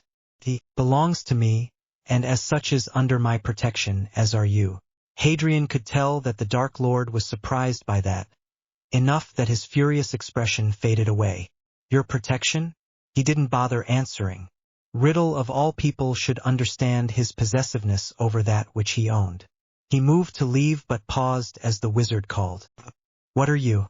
The shadows solidified, revealing the horrific grinning face of the monster he had come to know. I am Chaos. It was with great amusement that Harry returned to Hogwarts, a feeling that was short-lived. Students were gathered in large groups in the halls, and he struggled past them to get to the Slytherin common room, ignoring the whispers around him. It was rather obvious they had found McLaggen. He finally reached the dungeons, and waved at the older year's quiet greetings as he sat by his friends. Hadrian, where have you been? We were so worried. He feigned confusion at their words, looking around the room to see no one was paying attention, all too consumed by the news. I was outside hiding from Lupin. Why, what happened? Someone brought it in? Theo only shrugged, and the others began to converse, swapping theories of what had happened. None of them included the truth. A demon. Maybe he could get away with a few more? Murder at Hogwarts School. 3 student deaths reported over the month at Hogwarts School. Orders to uncover the cause of this tragedy within what should be a place of safety for our children. By Rita Skeeter. Severus threw down the paper, holding his breath as his face fell into his hands. He knew what was happening, and so did Dumbledore to a lesser extent. Harry was doing this, that demon was doing this. A demon that now owned his soul. It had been a nightmare to hide his mark from Albus, the headmaster having constant meetings with Severus and members of the Order, discussing what they knew of Voldemort and this demon. Albus seemed to be hoping the creature would kill Tom, but Severus had no clue what Harry was planning. You look deep in thought, Professor. He jumped at the words, looking up to see Harry walking out from the shadows. He immediately tensed, though glad the demon was at least in this human form. I know what you did. The creature, Harry merely grinned, confirming that he was correct. This boy, the one he had promised to protect, had seriously harmed and murdered 3 students. This monster owned his soul. Hello to you too, Severus. The boy wandered around the room as he ignored him. His hand burned temporarily, the twinge so familiar to the one he felt on his arm, reminding him of the 2 evils he was now tied to. Hadrian looked down at him, grinning. Yes, does it remind you of him? Of the Dark Lord you betrayed? I must say, he's rather upset that his little spy was not always so loyal. Panic consumed him. The Dark Lord knew that he had worked for Dumbledore. He was going to be killed. Harry shook his head, smiling almost sympathetically. Oh, don't worry, Severus. I've ensured he won't kill you. Your punishment will be much, much worse. Suspense. Severus was unsurprised when he received the call. A deep burning in his arm. It was more insistent, painful, than usual, and this made sense. The Dark Lord knew of his betrayal. That demon had assured he would not be killed. But Severus knew the Dark Lord did not care for lives when angry. He rarely did when best pleased. Upon arriving on the meeting hall, he frowned upon seeing the demon standing beside his lord. The power dynamic was obvious, the wizard strong but leaning towards the demon, deferring to him. If he hadn't believed that Harry owned the man, he did now. Harry Potter owned them both. Step forward, Severus. He hissed, each syllable drawn out, betraying his anger behind the calm and composed face. He dropped to his knees instantly. My lord, He was cut off by a blast of red light, the cruciatus, and for what felt like a lifetime he writhed on the floor in agony, each nerve afire. Only when he thought it would never end, it stopped, and he looked up to see the demon standing menacingly in front of the Dark Lord. He had never seen the wizard look scared before, but there it was, a panicked glint in his eyes. He knew the look well. He'd seen it in the mirror the second he discovered demons were involved in the upcoming war. Have been made aware of your treachery, Severus. Were it not for chaos here, you would be dead. He bowed his head, muttering apologies as his mind raced. Why was the Dark Lord calling him chaos? What was going to happen to him? However, you will be punished. He glanced up, breath held as he waited for a pain that never came. Instead, a bloodthirsty grin was shot towards him. You will destroy your reason for betrayal. Kill Harry Potter. Hadrian was aware of Voldemort's plan, but he still tensed upon hearing it again. It was a delicate situation, and from the desperate glance the professor gave him, the potions master was going to fuck it up. He leapt forward, grabbing the man by the neck and lifting him high. You shall serve your punishment as you serve me. Kill the boy or your fate shall have you pleading for a place in hell. He dropped the wizard and walked back over to Tom, refusing to look back. If Snape gave it away, he'd be furious. Luckily, he seemed to realize that and nodded quickly. Of course, my lord. The boy shall die. Voldemort grinned at that, leaning back in his throne. It was still difficult for Hades to see it as a throne. It was nothing compared to his father and uncles. You shall kill him and stage it to resemble the other recent killings. After that, I do not care how you frame those deaths, but do not get caught. Again, the wizard nodded frantically before apparating when dismissed, leaving the demon and Dark Lord alone. Harry didn't return to the castle until later, busy discussing the Dark Lord's plans. When he did arrive, it was to find Aurors in every corridor and not a single student in sight. What's going on? When he finally reached the common room, his friends jumped up, eager to fill him in. I don't know. Hogwarts. He jumped up at that, furious. He had really gotten himself in trouble with the killing, first with Voldemort and now this. What? Why? The entire two was bustling with chatter, and his ears strained to hear Blaze's response. They said we can't stay at Hogwarts until it's safe, until they know what's happening. No. He'd heard enough, and quickly stormed out of the common room. Hey, no, it's not safe. Ignoring Daphne's shout, he walked up to the nearest Auror. Get back in your dorm, kid, there's a curfew. Of course. Hadrian ignored him, stepping forward until he was directly in front of the wizard. I need to talk to whoever's in charge. The adult starting laughing, and Hadrian waited until he stopped before speaking again. I know what happened to those students. Barely 5 minutes later, he found himself stood in the staff room, surrounded by teachers and Aurors alike. Minister Fudge was there also, alongside Lucius, who smiled brightly upon seeing Harry. Minister, this child has information on the killings. The entire, anything bad, especially about a teacher, so. He was cut off by shouts of surprise and outrage. Dumbledore stepped forward at this point. My boy, what on Merlin's beard are you saying? A member of staff would never, biting back a grin as Lucius flicked his hair into the old man's face. What were you saying, Hadrian? Arranging his face into his most convincing, nervous expression, he looked around before addressing Fudge. This Professor Lupin, Minister. He's a werewolf, every teacher shouted, but the Aurors didn't hesitate to tie up Lupin, silver chains burning into his arms. The man howled in pain, and the ministry members nodded grimly at the confirmation. Oh goodness, well done, my boy. You've just saved a lot of lives. But how did you know?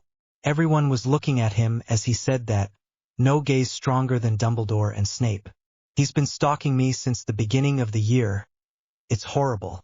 Deciding it was time to leave, Hadrian ducked out from the staff room, ignoring the piercing stare from Dumbledore. Sirius barely glanced up as guards dragged in another wizard, dumping him into the cell opposite, before taking a double take. He knew that scarred face, the tattered clothes and graying hair. Mooney? Remus sat up straight, staring at him, and Sirius scrabbled to explain. Remy, you have to believe me. I swear I would never join him, I would never hurt Jamie, and Lils and little Harry. He hadn't expressed such emotion in a long time, and collapsed to the floor, releasing choking sobs. I know. It was the last words he'd expected to hear, and he looked up, staring at his old love. No, I never thought you would. But that doesn't matter now, Pads. Didn't matter? It was the only thought, the only feeling he could hold on to when the Dementors came for him, and now it didn't matter? Sirius. He glanced up, and it then occurred to him that Remus shouldn't be here. He shouldn't be locked in Azkaban. Remy, how are you even here? A despairing look crossed his lover's face, shoulders dropping. I suppose I have plenty of time to explain. But the underline, there's something wrong with Harry, and we have to help him. The death of Harry Potter. Rooms without invitation, and Severus said nothing. He had no power here. Hades shouldn't find this funny, he really shouldn't. But Snape looked completely dead inside, and it was hilarious. Before he knew it, he started laughing loudly, and doing so even more upon seeing the furious look on his professor's face. Okay, I'm sorry. After a moment he managed to stifle his laughter, and sat up. The potion's master said nothing, so he sighed, disappointed. Look, this isn't as bad as it seems. This finally elicited a reaction, causing Snape to explode in rage. Not bad? I've been ordered to kill you. The one thing I am physically incapable of doing. He rolled his eyes, the wizard was seriously overreacting. Don't be silly. There are lots of things you can't do, like drink poison without dying. The teacher just stared at him for a moment, apparently not knowing how to respond. Listen, this can be easily fixed. Fact is, I'm getting kind of bored. Not just on Earth, but at home as well, in hell. My kind, we need chaos, so it's time to move forward. One way to do that is to kill Harry Potter. That gets Voldemort of your back, and frees me to cause more trouble. Severus frowned. Did the demon not understand the issue here? You can't die. It face-palmed, and his old annoyance flared up at the thought of a child acting like he was stupid. Yeah, Hades, the demon of chaos, cannot die. Harry Potter died years ago, this is just a form I use. You can kill it, I'll still be alive really, but everyone will think I'm dead. It made sense and almost seemed like it could work. Perhaps Potter would leave him alone then, would have no use for him. And how would I kill you exactly? At this, the boy grinned, and that smile helped him remember that this thing was not Harry Potter. That it was the monster. That little mortal is up to you. There was a thrill in the air, so palpable that he was sure even his human friends could feel it. Of course, it was unlikely they knew why he was so excited. It wasn't often that you looked forward to being murdered. But, came to the end of class. Had Snape not thought of anything? It wasn't difficult to kill someone. There were loads of options. Annoyed, he stalked back to his dorms, throwing himself on the bed as he ignored his friends' questions. Oh well, maybe it would happen tomorrow. What he hadn't expected was that Snape wouldn't be public about it. Of course it made sense for a spy, but Harry liked to show off. This was why he did nothing but rolled his eyes as he saw a bright flash of green light head towards him, making no attempt to move. Draco stretched as he woke from his fitful sleep, joints popping as he groaned appreciatively. He hadn't slept so well in a while, and he flipped back down onto his sheets, reluctant to get up just yet. The room was silent, so clearly everyone else was asleep. Well, everyone other than Hadrian, he always seemed to be awake. Draco rolled to his side lazily, surprised to see the shape of Hades still form on his sheets. The room was still rather dark, so he squinted, eyes adjusting to search for any movement. He found none, but the sight that reached his gaze was enough to startle him from his sleepy days. Hadrian's previously silver sheets were a deep patchy brown, accented by scraps of green that had originally been his friend's pajamas. Shakily he stood from his bed, wandering over to the door and flipping the switch, hoping this was some sort of sleep-induced hallucination. Draco wasn't aware he'd screamed until the other boys woke, joining him in his panic. Their mysterious friend lay prostrate on his bed, stained with his own injury from the large cut on his neck. Harry Potter, Hadrian Morningstar, was dead. Surprise Hade was his genuine remorse upon seeing his friends, pale, sad, and traumatized. He tried not to dwell on the guilt, slinking away from the ruckus. He had other matter to attend to. Chaos. The scream echoed through the room, bouncing against the now bare shelves and walls. Portraits and trinkets of every shape and color littered the floor, most now cracked and broken. Fawkes had long since flown off, leaving Albus alone in the center of the chaos. The ancient wizard looked older than ever, the usual twinkle in his eyes finally going out. This, with the heavy bags beneath his half-moon glasses, only further accentuated the despair the headmaster felt. He'd been unable to sleep properly for well over a year now, constant dreams now haunting even his waking moments. The memory of Gellert followed him everywhere now, sometimes the handsome young boy he'd fallen for, other times the man he'd fought. More recently, and ever increasingly, it had taken the form of his aged lover, starving and in pain as though he had appeared straight from the cells of Nurmengard. The guilt was somehow worse than the deer, and Albus was ready to give up. It all seemed so hopeless now. As he looked around the ruins of his office, he thought back to what events had led him to this dark abyss. Unsurprisingly, it had all started with Harry Potter. Hadrian Morningstar, as he was better known within the school. The boy's death had shocked the world, even more so when the child's adoptive father could not be found. In fact, it suddenly appeared as if the Morningstars had never existed, the only evidence of them being collective memory. Had it not been for that, Albus may have worried he had gone quite mad. Then again, maybe he was. After the turmoil of the child's death had settled to a mournful hum, Albus realized that any hope he'd had for the boy had left with him. Tom had returned, and there was only Albus who could stop him. He'd summoned the Order at once, its numbers thinner than they had once been. Many were dead, Sirius and Remus imprisoned, and some had simply refused to come to his aid.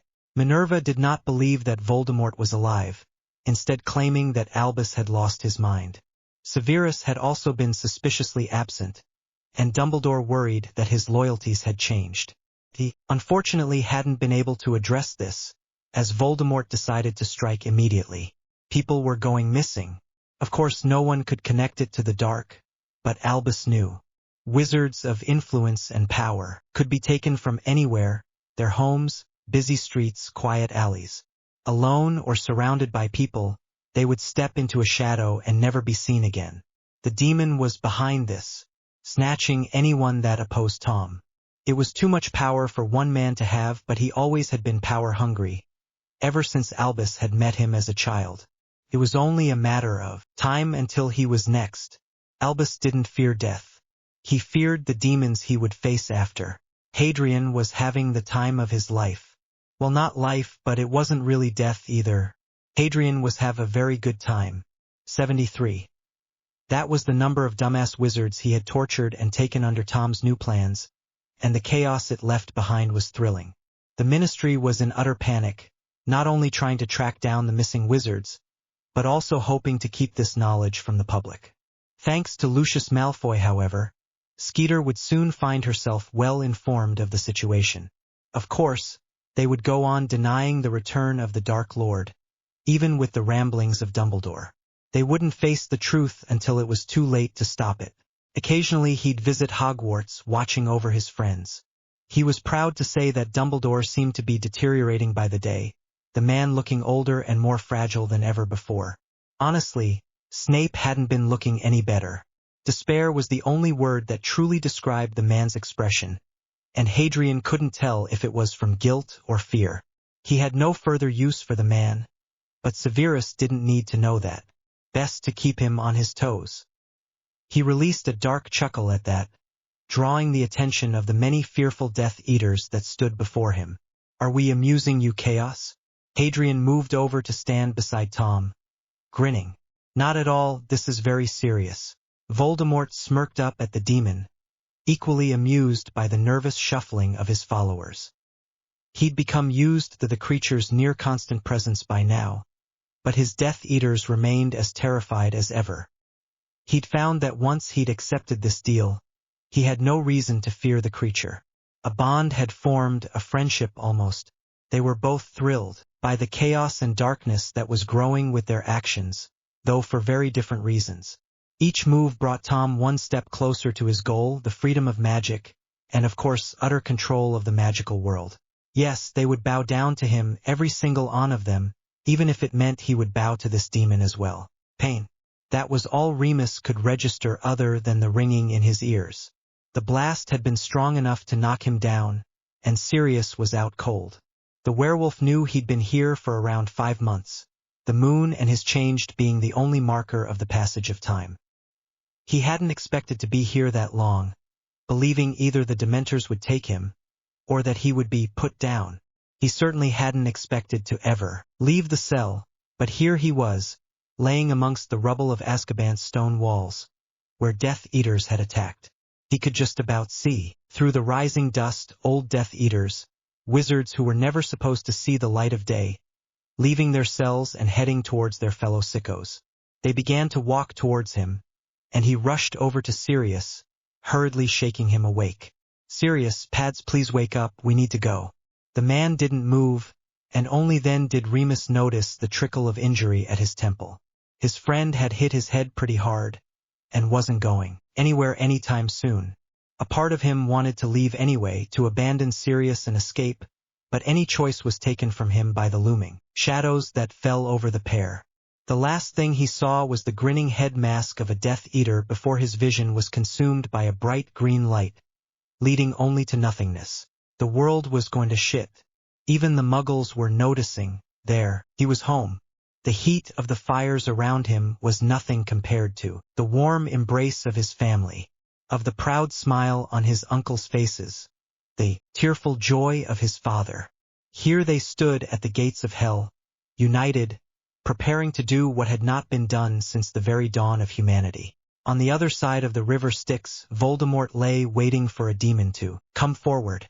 He had no idea what was truly coming.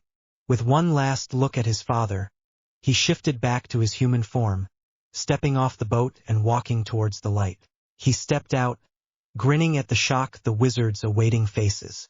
Before him stood the disparaged and hopeless light, Dumbledore and his followers stripped of magic and forced to kneel before him. They had not been expecting their savior to come forward. "Harry, my boy, please, you can stop this. Stop him." Clearly the madness had gotten to him, not comprehending that the child before him was supposed to be dead. Tom stepped forward, evidently attempting to hide his confusion behind a mask of superiority. Well, young Harry Potter. I must say, I'm rather surprised to see you in hell." From the faces of those around him, he wasn't the only one, excluding Snape, who looked exhausted. Hadrian smiled brightly. "Oh, you shouldn't be, Dark Lord, you called me here yourself." His smile shifted, becoming darker and wider, until there was no denying exactly what he was. The demon. Shocked gasps echoed, and Hade giggled slightly at the chaos he was creating. "Harry Potter died a long time ago, and he will not return. My brethren, however." On cue, the princes of hell stepped out of the shadows, growling and howling in amusement and the fearful cries their appearance received. In only a moment they lunged forward, claws and teeth ripping and tearing into the flesh of the light soldiers.